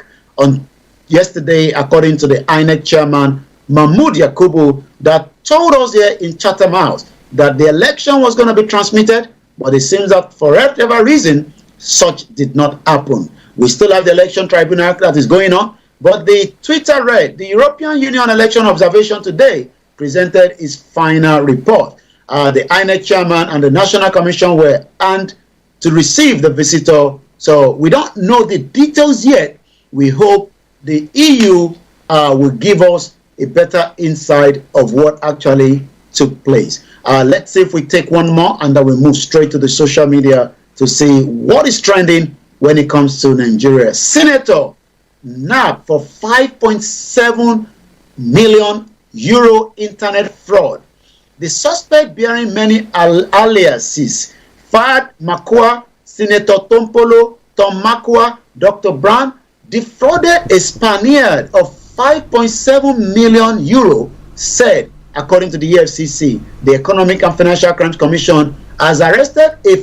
Imagine somebody is presenting himself as a senator, Ifechukwu Makwa, for alleged 5.7 million euro in Europe and in euros. Yeah. According to the statement, Mr. Makwa was arrested in Gazwap in area of Abuja following credible intelligence about his internet-related fraud activities. Upon arrest, it was discovered that the suspect, bearing many alias, defrauded a Spaniard of 5.7 million euro, according to the EFCC. Allegedly came to be a U.S. Federal Bureau investigator, agent, and a diplomatic solicitor, succeeded in defrauding his victim using what we call fake identity. The Anti-Graft Commission added that the suspect allegedly started defrauding the victim since 2013 when he first met her on the social media. So investigation continues. That is a staggering amount of money. Coming to the social media this morning and find out what is trending in terms of the news. Let's talk about Bola Tinubu. 2 hours ago, according to Router, new Nigerian President Bola Tinubu has moved at a lightning speed in his first month in office, implementing a raft of radical changes aimed at finally unleashing the full potential of Africa's sluggish economy in the world. So let's hope that maybe some of his changes will have a big impact. But the report I got yesterday, from one of a farmer, a big-time farmer in Kaduna, but based in Abuja, went further to say that in the last 3 years, he has not been able to visit back his farm in Kaduna, and the reason for that is 36 of his staff were kidnapped. Huge amount of ransom in millions of naira was paid. Some of them lost their life. 13,000 tons of grain was destroyed. 5 million tubers of yam were fed into some of the animals that were penetrated into the farm. And while we were discussing, he said Buhari was just a sadist that could not have done anything different. Is Tinubu going to make anything different? Well, time will tell, it seems, is the question. Oseni Rufai say, Garba Shehu exposed how Buhari made Tinubu win election using a tactical delay. Also, as we continue to look at Tinubu, drug addict need sympathy, not stigmatization is the headline. We will support victims of struggling with drug addiction. But according to another individual, Dr. Dipo Awojide at Ogbeni Dipo, days after his inauguration, Tinubu scrapped a decade-old petrol subsidy. He then quickly suspended the central bank governor, freed up the exchange rate. Both reforms should have long-term payoff. Cementing them in the near term wouldn't be easy in a televised appeal. So it seems that there's different conversation, but according to Kwekwe, the hustler, first frame of the forged degree certificate submitted by Tinubu to INEC, the second frame is a template for a forged certificate for the site where it was forged. The third frame is the original certificate belonging to a certain amount. And the last one on Tinubu before we move swiftly to Nigeria. Abati is fast becoming the unofficial spokesperson of Tinubu administration, always defending and reeling out non-existent qualification and performances of Tinubu's comatose and inhumane administration and policy. So it seems that Nigerians are really battling it out there on the social media this morning. But what is actually trending more, apart from Bola Ahmed Tinubu? There's a lot trending. A skit maker has been arrested and kept in the prison until the next court appearance. And the reason for that is it was actually, asking a 10-year-old whether she was able to see his private part. And if this was somebody in UK, he would definitely landed into sex offender, and he would never be able to walk close to any children or any other person. But it seems already that there's another person now pleading on his behalf, say that it could just be something that we shouldn't be taking serious. It just shows the myopic thinking of so many Nigerians that when it comes to minor, they have to be protected. Yoruba Nest is showing us Lagos, Nigeria in the year 1974 with a very beautiful video, but that has changed. This is also the picture of a junior dormitory in Yaba High College, now Yaba College of Technology. The college was founded in 1932. It is Nigeria's first tertiary institution, only admitted male students, but that has now changed as well. So also, Nigeria could lose Commonwealth membership over the horrifying treatment of the British citizen Nnamdi Kanu. This is coming from the UK author Foyster, who is also saying that if care is not taken, Nigeria might lose its spot. And that is about it. I'll come back again to you in the studio. But the last one from Are Karunwi Kankafo. The Southwest, our future and survivor as a political force in Nigeria. I find it uncomfortable, unbelievable how political actors and custodians of traditions in Nigeria, in Yoruba land rather, act as if all is well in Yoruba land. I am shocked how they all laughed when there's trouble, and how the party had in the midst of this equilibrium. Yoruba land is the most complex geopolitical bloc in Nigeria. I will try and explain why it is the most complex and why people with Asian native intelligence must be the ruler and voices of the Yoruba people. Starr Radio UK, that is there. We can go this morning. I'll come back now to you in the studio. Oh, wonderful, wonderful. There, let me say good morning once again to Anthony Adedeji, and then to Aziz. Aziz says good morning, and to Larry once again. We thank you very, very much for joining us. But Yomi, let me quickly ask you about the minor case. Do we have any updates pertaining to that? Because somebody has asked me a question. They sent me a message. So what is happening to the minor case? It was like Buhari was just kicking the can down the road for somebody to come and do it. So what has happened? Well, what we can say with the minor gate is that it's still in the custody as we speak right now. There is no update yet.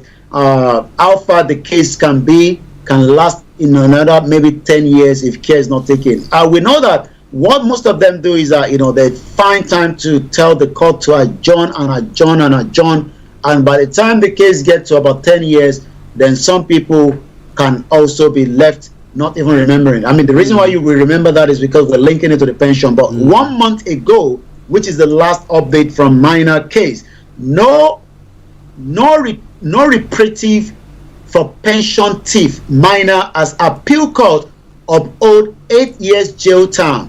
The Court of Appeal in Abuja on Friday affirmed that the 8 years of jail term for Abdulrashid Minor, a former chairperson of the defunct pension reform, for stealing over 2 billion in pension fund.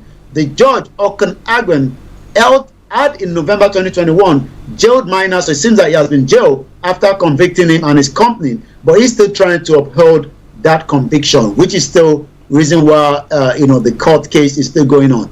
But when you walk out 2021 and then we're now 2 years out of that, he probably might not even be living in a prison, because we know these criminals have their way around by getting air condition, eating pizza and shawarma in the prison, because they have the money to bribe as well inside the prison cell. And whoever has the bigger money can live a better life as you can see, his big head, that is his head right there behind me. Well, listeners, it is Starr Radio UK. We're going to bring the update to a close there. But one from the southeast as well.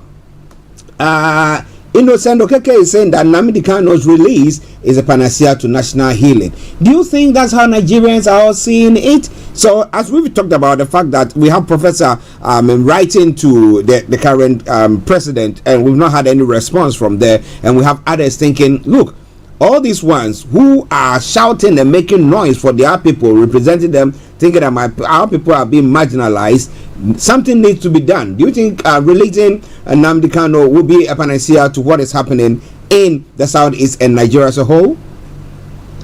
Well, the case of Nnamdi Kanu is just, a case that, if care is not taken, where there will be a proper discussion, is having a big impact on the southeast, whether we like it or not. It's also having, a bad image for Nigeria, because the United Nations have asked him to be released as well, but it seems Nigeria is continue to disobey his own law and the international law, and that is also going to have a big impact if Tinubu wants to bring in investors as well, because they might say that the law is not respected on the ground. An investor wants to be sure that their investment is secure. 4 days ago, Nnamdi Kanu home to Britain demands, according to Frederick Foister. Nnamdi Kanu is a British national, but he's been held in Nigeria, and his family says he's now failing health, denied all medical help, and regularly beaten up as well. But a few days ago, I had never heard of Nnamdi Kanu, and the chances are neither had you.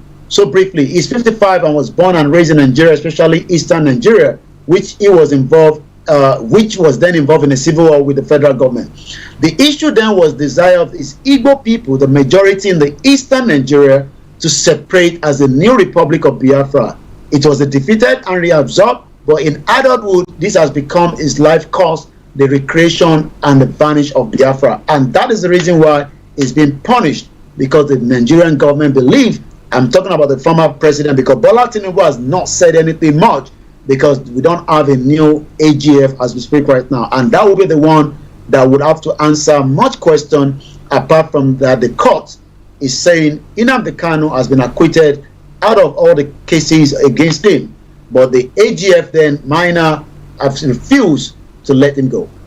Okay, listeners, that's some information for you there. But we hope that some way, somehow, Tinubu will be, today is the 27th, so in a couple of days' time, it will be his first full month in office. Let's see how it all pans out. He seems to be doing something good.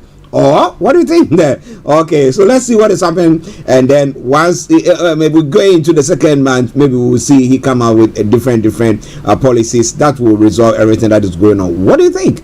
Yomi, before we go.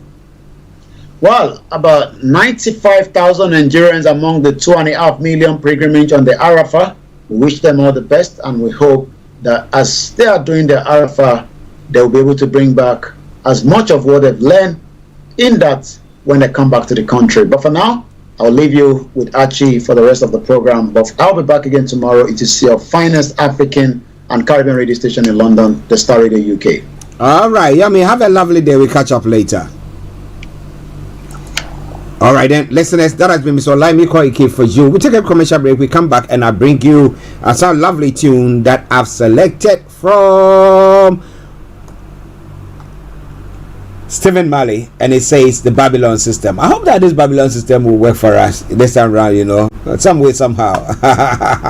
But let's take this commercial break. Stay tuned. Hi, I'm Ada Williams and I'm an NHS pharmacist. Don't get caught out by COVID this summer. If you have only had one COVID-19 vaccination or haven't had one at all, you can still get your free vaccine until the 30th of June.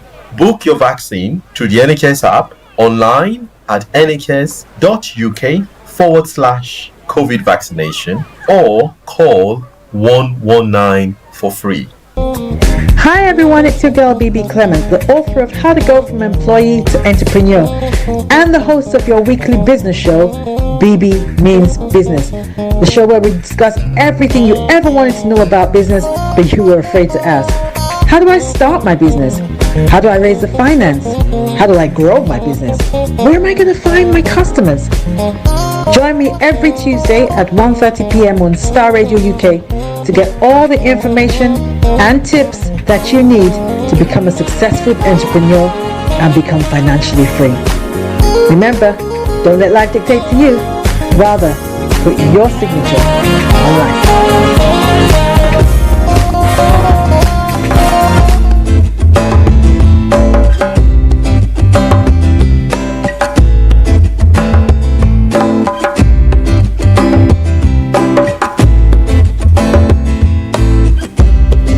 We refuse to be what you wanted us to be. We are what we are. That's the way it's going to be. If you don't know, you can't educate I for no equal opportunity. Talking about my freedom, talking about my freedom, people freedom and liberty. Yeah, yeah, we've been treading on a wine press much too long. Rebel, rebel. We've been taking for granted much too long. Rebel, rebel. Babylon system is the vampire. Yeah. Sucking the children day by day. Yeah. Me said it. The Babylon system, yes, the vampire. Falling empire. Sucking the blood of the sufferers. Yeah. Building church and universities. Oh yeah. Deceiving the people continually. Yeah. Me said them graduating thieves and murderers. Look out now, them sucking the blood of the sufferers. Yeah. Tell the children the truth. Tell the children the truth. Tell the children the truth. Come on. Tell the children the truth. Tell the children the truth. Tell the children the truth. Tell the children the truth. Come on and tell the children the truth. This is Starr Radio UK. Tell the You are children the listening to truth. Starr Radio. Cause they now treading on a wine press much too long. Rebel, rebel. We've been taking for granted. Well, if you feel taken for granted, then don't you, because Starr Radio UK, we don't take you for granted at all. We love you to bits. We'll do everything possible to make sure that we bring you everything that you need to know. Lots of rebel, taking for granted. It is Starr Radio UK. It is the Tuesday edition of the morning show. 5 minutes to the top of the hour. The time. I'm Archie. But this afternoon, exactly at 1:30, we're bringing you BB Clement on BB Means Business. Let me tell you what she's going to be talking about this afternoon. Babylon system is the vampire. Yeah. Well, she's going to be looking looking at monetizing. It's the killer presentation skills, and how to monetize them. Do you want to be a good speaker, presenter? Yes, a killer presentation skills. Wonder when you get underneath your arms, you are able to fire on all cylinders, and you can monetize that as well. So what do you think about that? Make sure you make a date with her exactly at 1:30 when she comes your way with that.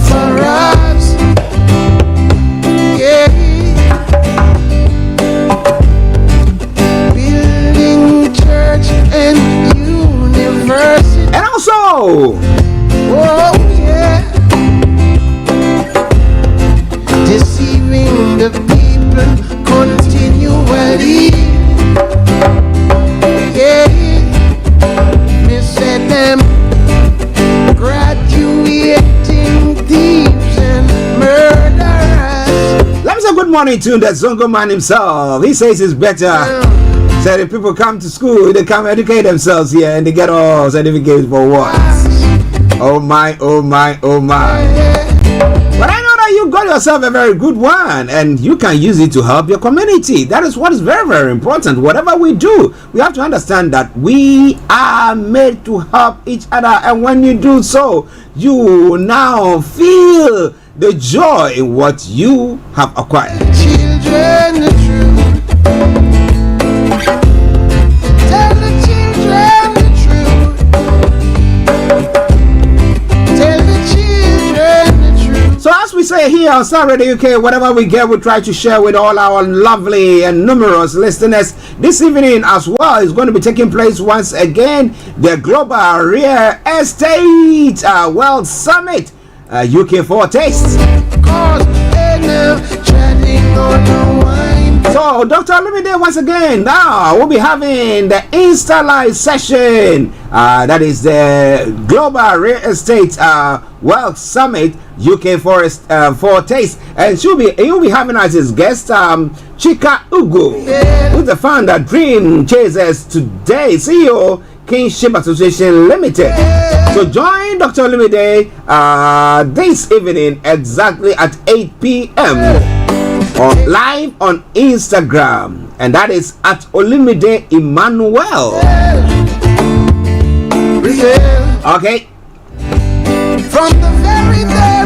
It is Starr Radio UK. Now let me announce the lines opened as well, and then we'll move on to some of the other stories making the round.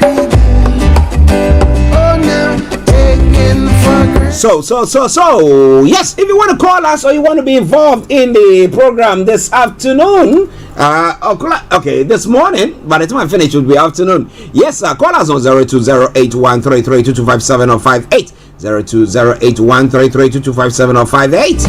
And then when you go to, or you happen to be in the US, Canada, or the Caribbean area, it is 001718 303 2737. 001718 303 2737. You can also text or WhatsApp at 075 3966 1744. 075 39661744. Our Twitter handle is Starr Radio. You can email address is info@starradiouk.com. You can also Skype at us. Our Skype ID is Starr Radio UK 1, or you want to WhatsApp call us, you can do so as well. It is 075 3966 1744, and I pick it and we can hear your voice. Okay, let's now move on. Let's have a quick commercial break, and I'll bring you what is happening in other parts of the world. As I did say earlier on, well, in Ghana, there's a by-election that is taking place today at Asin North. What is it going to be like? Well, the police authorities have unleashed all their personnel. They're giving reassurance to residents that, look, nothing untoward is going to happen. But you want to know more? Stay tuned, don't you go away. Hi, I'm Ada Williams and I'm an NHS pharmacist. Don't get caught out by COVID this summer. If you have only had one COVID-19 vaccination or haven't had one at all, you can still get your free vaccine until the 30th of June. Book your vaccine through the NHS app, online at nhs.uk/COVID vaccination, or call 119 for free. go, Afrobeat reggae dancehall taking over. Everywhere you go, Afrobeat reggae dancehall taking over. Yo, what's up, people? This is a boy Raskin Bobo One. Tune in every day, every night at the Star Radio UK with the big man them Archie. When I say Orta, you say fire. Welcome back to the program, Star Radio UK, your favorite African and Caribbean radio station in London. Let's crack on. Now, straight on to some of the other stories making the rounds in other parts of the world. And we go straight to other parts of Africa as well. Sudan in Khartoum. My apologies. In Khartoum, deadly battle for the police. It's one of the stories making the rounds. And Sierra Leone, police fire tear gas as opposition headquarters as vote tally continues. That was what was going on there. But it looks like with a majority of the votes counted, the incumbent looks to be ahead. Way miles ahead. So let me pick from there. Now, Sierra Leone's president Julius Maada Bio looked on course for a re-election on Monday after the Electoral Commission said he had a clear lead with 60% of the votes counted. Now, Bio had garnered 55.86% of ballots cast. Now, more than 55% required for victory after Saturday's first round of voting. The incumbent has 1,067,666 votes, put him well ahead of his main rival Samura Kamara, who had 793,751 votes, or 41%. The commission said. The final results were expected within 48 hours, said the Electoral Commission Chief Mohammed Kenewi Kone. Now, some 3.4 million people were registered to vote in Saturday's election. Now, 12 men and women stood for president, but Bio's main challenger was Kamara of the All People's Congress. Now, Bio of the Sierra Leone People's Party, the SLPP, narrowly beat Kamara in a runoff in 2018. The president, 59, a former coup leader in the 1990s, has championed education and women's rights in his first civilian term. Now, Kamara, 72, a former foreign and a finance minister, is facing a protracted trial over allegation that he misappropriated public funds as foreign minister, a case he says is politically motivated. Security forces on Sunday night violently dispersed opposition supporters at the headquarters of the APC party in Freetown, even though the election was largely peaceful and calm and had returned by Monday. A woman was killed in the unrest, APC spokesperson has said. So why didn't they get a younger person to run for the office? They're going to take a 72-year old person who has got some legal case going on, and there could be ramifications, because if give a dog a bad name. If I come, I destroy your image, and you say you want to be going on that path, I will just be using that as a lesson. Well, it's only that somebody would say the courts have not been able to find him guilty yet, and is innocent until proven guilty. But well, when it comes to us, whatever goes in there, so far as there's a vacuum being created and nobody's coming out to substantiate the fact that the courts have said he didn't do that is what people take as gospel. So what do you think about all that? It's all coming away from Star Radio UK, your favorite African and Caribbean radio station in London.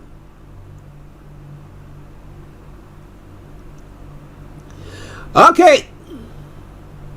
The failed Wagner Group rebellion in Russia has shown the risks posed by organizing mercenaries in African states. That partner with them, and that seems to be what the Americans are saying there. I wouldn't have enough time today to delve into that.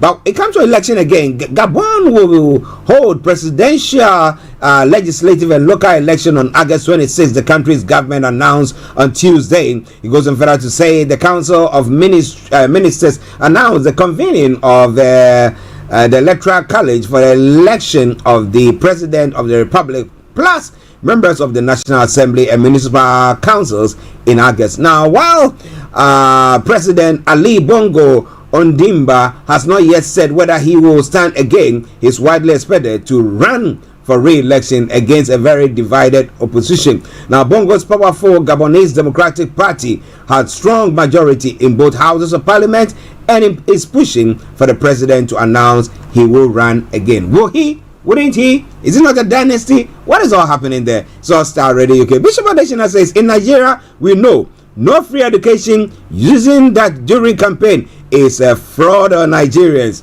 Well, my bishop, you know that. And I was saying that election, if they knew that they were going to take that fuel subsidy and decided, you know what, if we announce this now, people will, it will make the party unpopular and people will not vote for us, and therefore we can lose the election, and just became quiet, and after the election unleashed that is a fraud, isn't it? Well, I hope some legal experts take them on board, knowing that this is what you really wanted to do, or you had done that but you didn't want to announce that because of political expediency. Well, it's all coming away from Starr Radio UK, your favorite African and Caribbean radio station in London.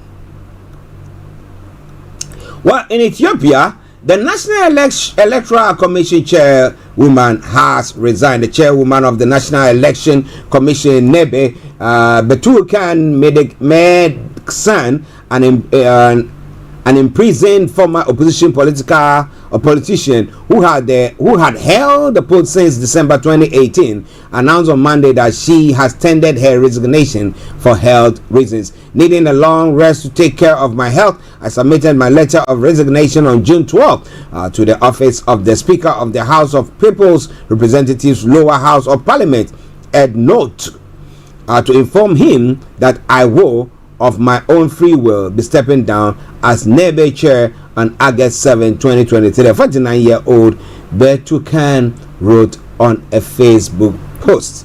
Well done. Kudos to her for running a peaceful election in that part of the world. But she says, I'm out now. Now, what about you? Now, it's Starr Radio UK.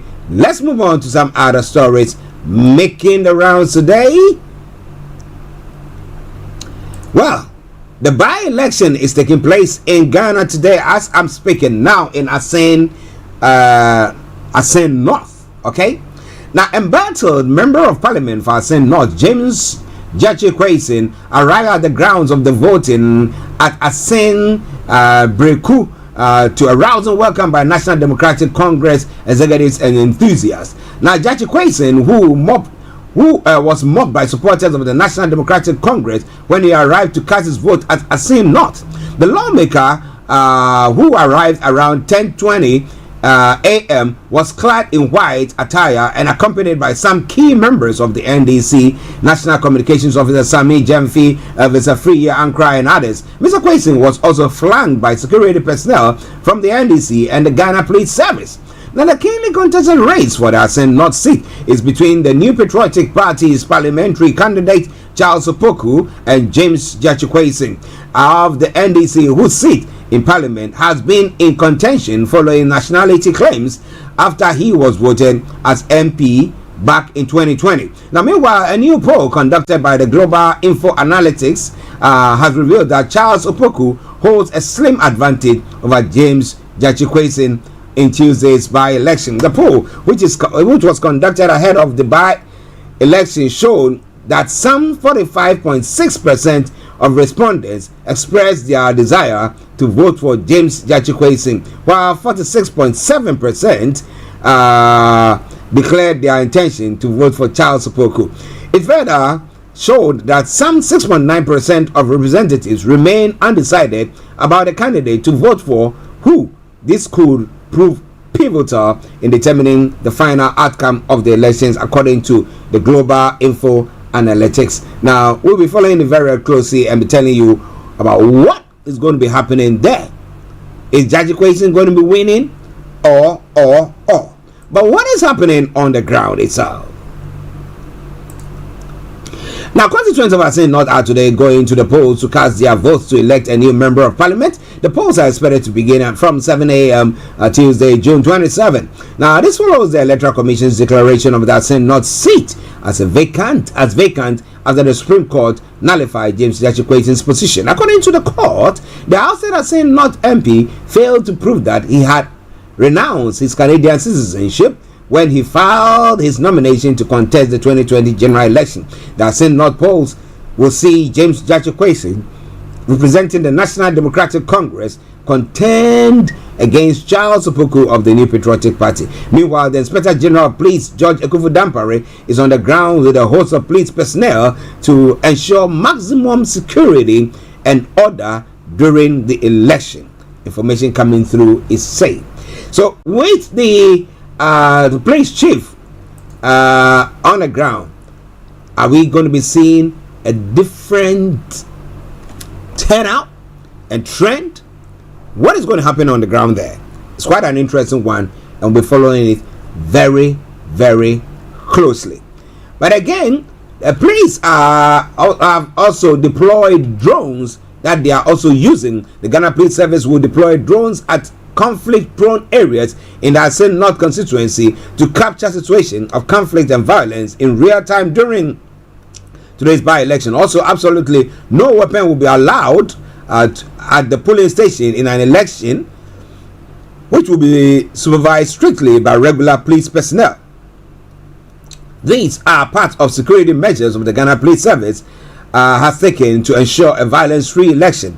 They are part of the ground rules established by for the by-election. A meeting at Asin Breku on Monday with leaders of the political parties and Inspector General of Police, IGP Dr. George Ekufu-Dampare. Security in the constituency has been extremely beefed up, with thousands of police personnel deployed to the area to ensure today's by-election is peaceful.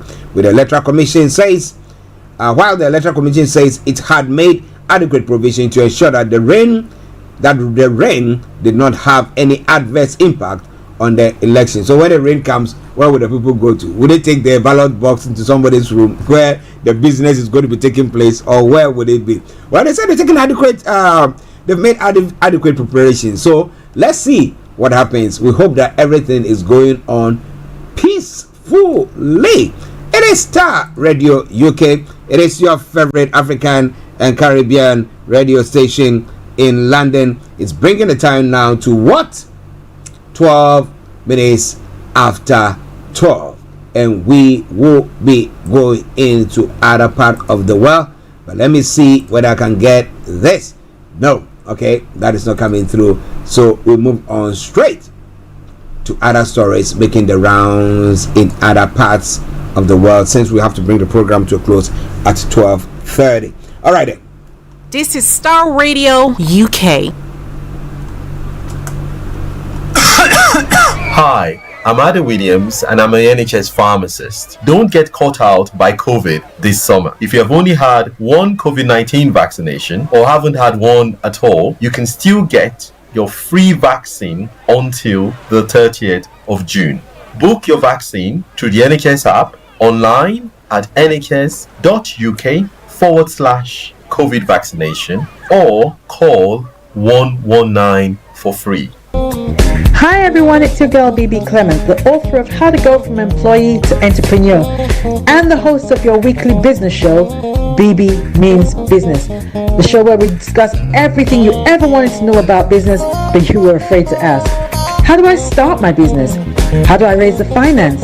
How do I grow my business? Where am I going to find my customers? Join me every Tuesday at 1:30 p.m. on Star Radio UK to get all the information and tips that you need to become a successful entrepreneur and become financially free. Remember, don't let life dictate to you. Rather, put your signature on life. Archie on Starr Radio. Nobody does it better. Welcome back to the program. It is Star Radio UK. It is your favorite African and Caribbean radio station in London. And as I've been announcing this afternoon, exactly at 1:30, BB Clement will be coming your way with BB Means Business. And as I did say earlier on, what is going to happen? What's going to happen is that, for sure, you want to do a presentation, but you want to do it so that it's a killer presentation. Maybe you do that, but you want to know how to do it so that this one, somebody sits back and say, whoa, this is a killer presentation. Then make sure you keep your dials logged on Star Radio UK when this BB Clement comes your way. But some of the other comments that I failed to read before the update.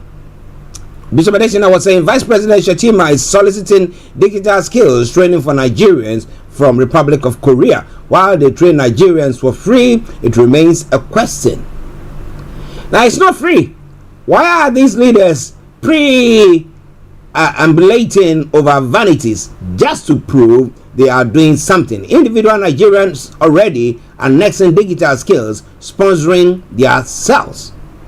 And it says in Nigeria we know no free education using that during campaign is a fraud on Nigerians, as I did say there. It is all coming your way from Star Radio UK. So now let's move on to some other stories that is making the rounds before we bring the curtain down.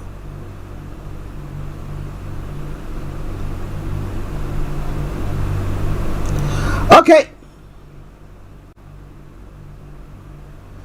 In other parts of the world, Wagner to hand over heavy weapons. That is what Russia is saying. Now, it says the preparations are underway for Wagner to hand over its heavy military hardware.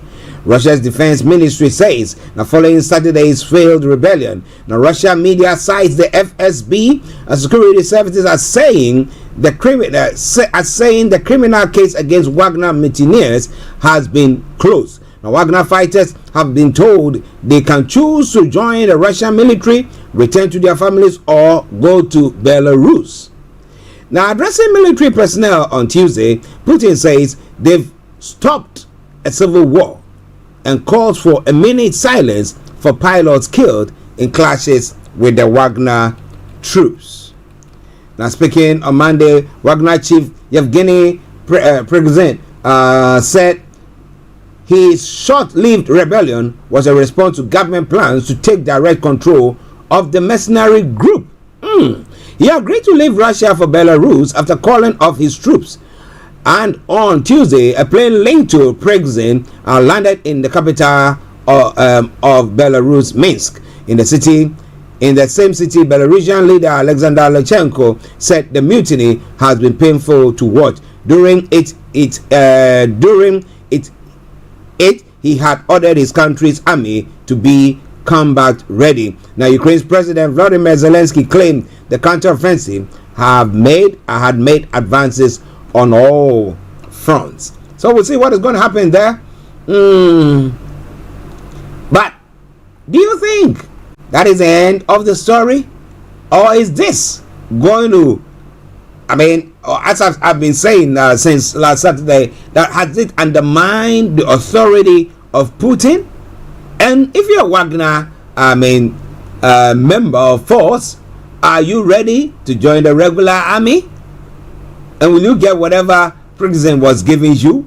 Well, Putin also says the Wagner forces never had the support of the army or the people. But that doesn't seem to be true. You know, when leaders come to say blatant lies, when you can see their evidential or pictorial evidence of what was going on. We had people who were standing with them, people who were waving at them, people who were taking pictures in front of their armored vehicles and stuff like that. But he comes to say, you know what? People were not supporting them at all, really. However, it's worth noting that crowds cheered and applauded Wagner troops as they left Rostov-on-Don in southern Russia over the weekend. Well, if you like, you can watch the video for yourself. But the Kremlin refused claims that Vladimir Putin's authority was eroded by the Wagner Group's mutiny over the weekend. A spokesman, Dmitry Peskov, told journalists he doesn't agree that Putin is in a weakened position and mocked the ultra-emotional tantrums among political scientists and pseudo-political scientists speculating on the stability of the Russian president's authority following the mutiny. Wow. So what is going to happen in Russia? What is going to happen in Russia in the coming days? The Kremlin says it has no information on the whereabouts of Wagner leader Yevgeny Prigozhin, but information that I did bring to you earlier was saying that his plane has landed in Belarus which they think he is on board. But he's saying to the troops that if you think you don't like it, join your leader in Belarus. But how is that going to pan out for the Belarusian? How is it going to impact them as well? The ramifications. Where is he going to be living? And is he going to be given the authority to also continue to run his private army? Well, it is Starr Radio UK. Every expert, security expert, is watching very, very closely what it seems to be unfolding there. There are a few important lessons from Putin's unexpected address to security services assembled in the Kremlin. It's intended to demonstrate that he still has their support. And secondly, the focus on pilots killed during the apparent mutiny. He mentioned them yesterday, and now there was a minute's silence, shows their deaths and lack of subsequent retribution can cause discontent in the army. Now, Putin also usually speaks from inside his residence or from Red Square during important occasions such as Victory Day. It's extremely rare for him to make televised address to security forces assembled within the Kremlin walls. So what's going to happen? Do you think his authority has been undermined?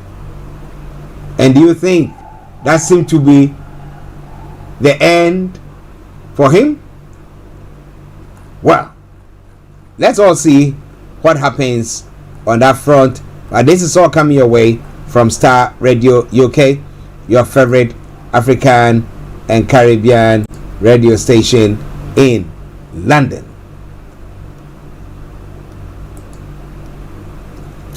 Well, the case against Donald Trump seems to be up in its tempo with some evidence that have been now made public. Now, an audio recording in which Donald Trump appears to acknowledge keeping a classified document after leaving the White House has been obtained by some U.S. media. In the recording, the former president is heard riffling through papers and saying this is highly confidential. It was first obtained by CNN, by the BBC. U.S. partner CBS also has the clip. Now, Mr. Trump has pleaded not guilty to federal charges of mishandling sensitive documents. Now, the CNN was the first to publish the roughly 2 minutes recording, which is said came from a July 2021 meeting at Mr. Trump's Bedminster, New Jersey golf club between him and several people working on the memoir of his former chief of staff, Mark Meadows. Now, Mr. Trump is heard saying, these are the papers, and referring to a document he calls highly confidential. This was done by the military and given to me. He says, see, as president, I could have declassified it. Now I can't, but it's still a secret. It appears to be the same audio recording cited by the federal prosecutors in their indictment of Mr. Trump. It is not clear from the indictment, however, if the document referenced in the recording were ever recovered by investigators. And that is quite a scary one.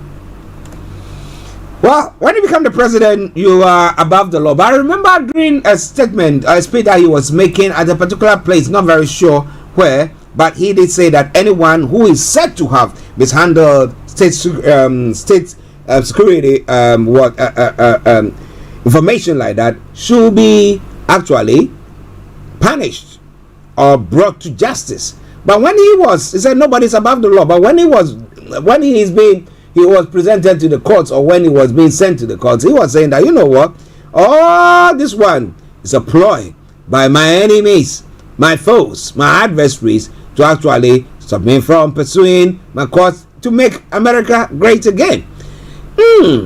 Well. You want to know more? You got to stay with us, and Starr Radio UK will bring you more on that front. It's all coming away from Starr Radio UK, your favorite African and Caribbean radio station in London. Now, one other story from the UK front, and then we'll bring the program to a close. As I just say, this afternoon we'll be having BB Clement bringing you BB Means Business.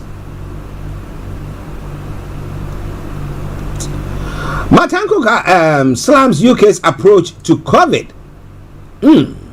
The ex-health secretary, Matt Hancock, has criticized the UK's pandemic planning ahead of the COVID, saying it was too focused on dealing with the deaths rather than averting them. He told the COVID inquiry their focus was to plan for the consequences of a disaster. Can we buy enough body bags? Where are we going to bury the dead? That was completely wrong. He said he was profoundly sorry for each death, but acknowledged that for some, his apology will be hard to take. Mr. Hancock arrived at the inquiry. A widow showed him images of her husband who died from COVID. What did Hancock do about that? Now, L'Oreal King, 69, was holding 2 A4 posters which she showed to the former health secretary as he stepped out of a black Jag. Now, one poster displays an image of Mr. Hancock with Mrs. King's husband.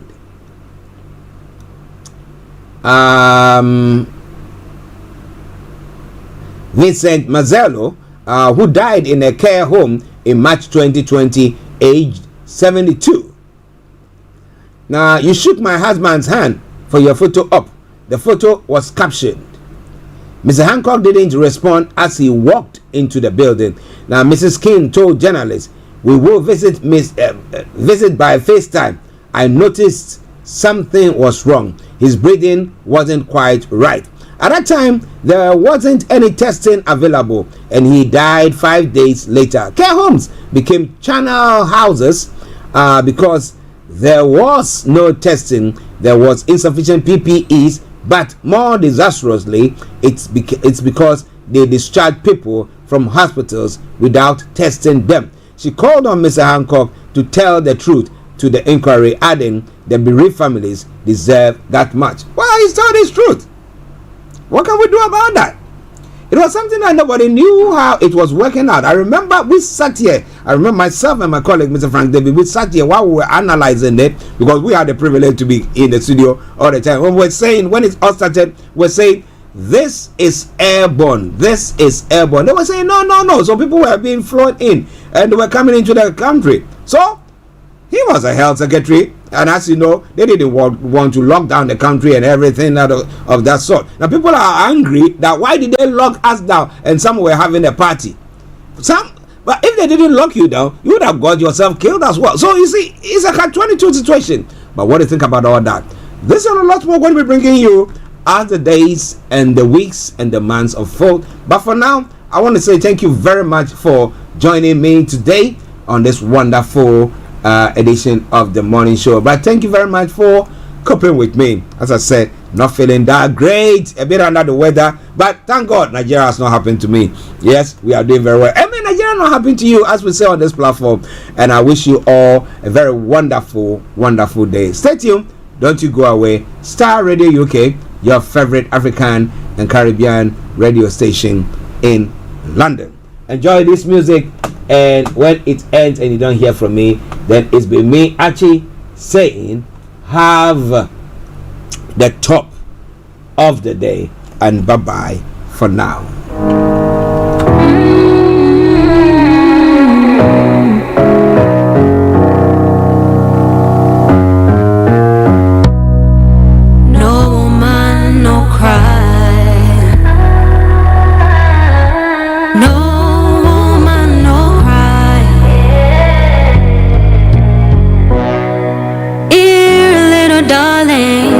Shed no tears, no woman, no cry. Said I remember when we used to sit in the government yard and trenched out, about observing the hypocrites mingle with the good people with me. Broadcasting worldwide, online 24/7. Friends we've lost along the way. In this great future, you can't forget your past. So dry your tears, I said. No woman, no cry.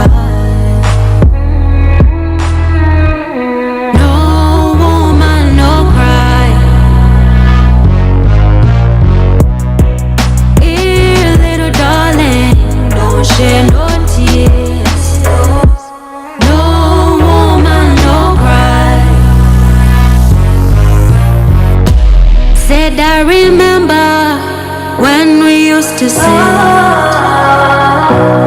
in the government yard and trenched out. And then Georgie would make the fire light. Broadcasting worldwide online 24/7. Radio UK. Then we would cook cornmeal porridge, of which I'll share with you.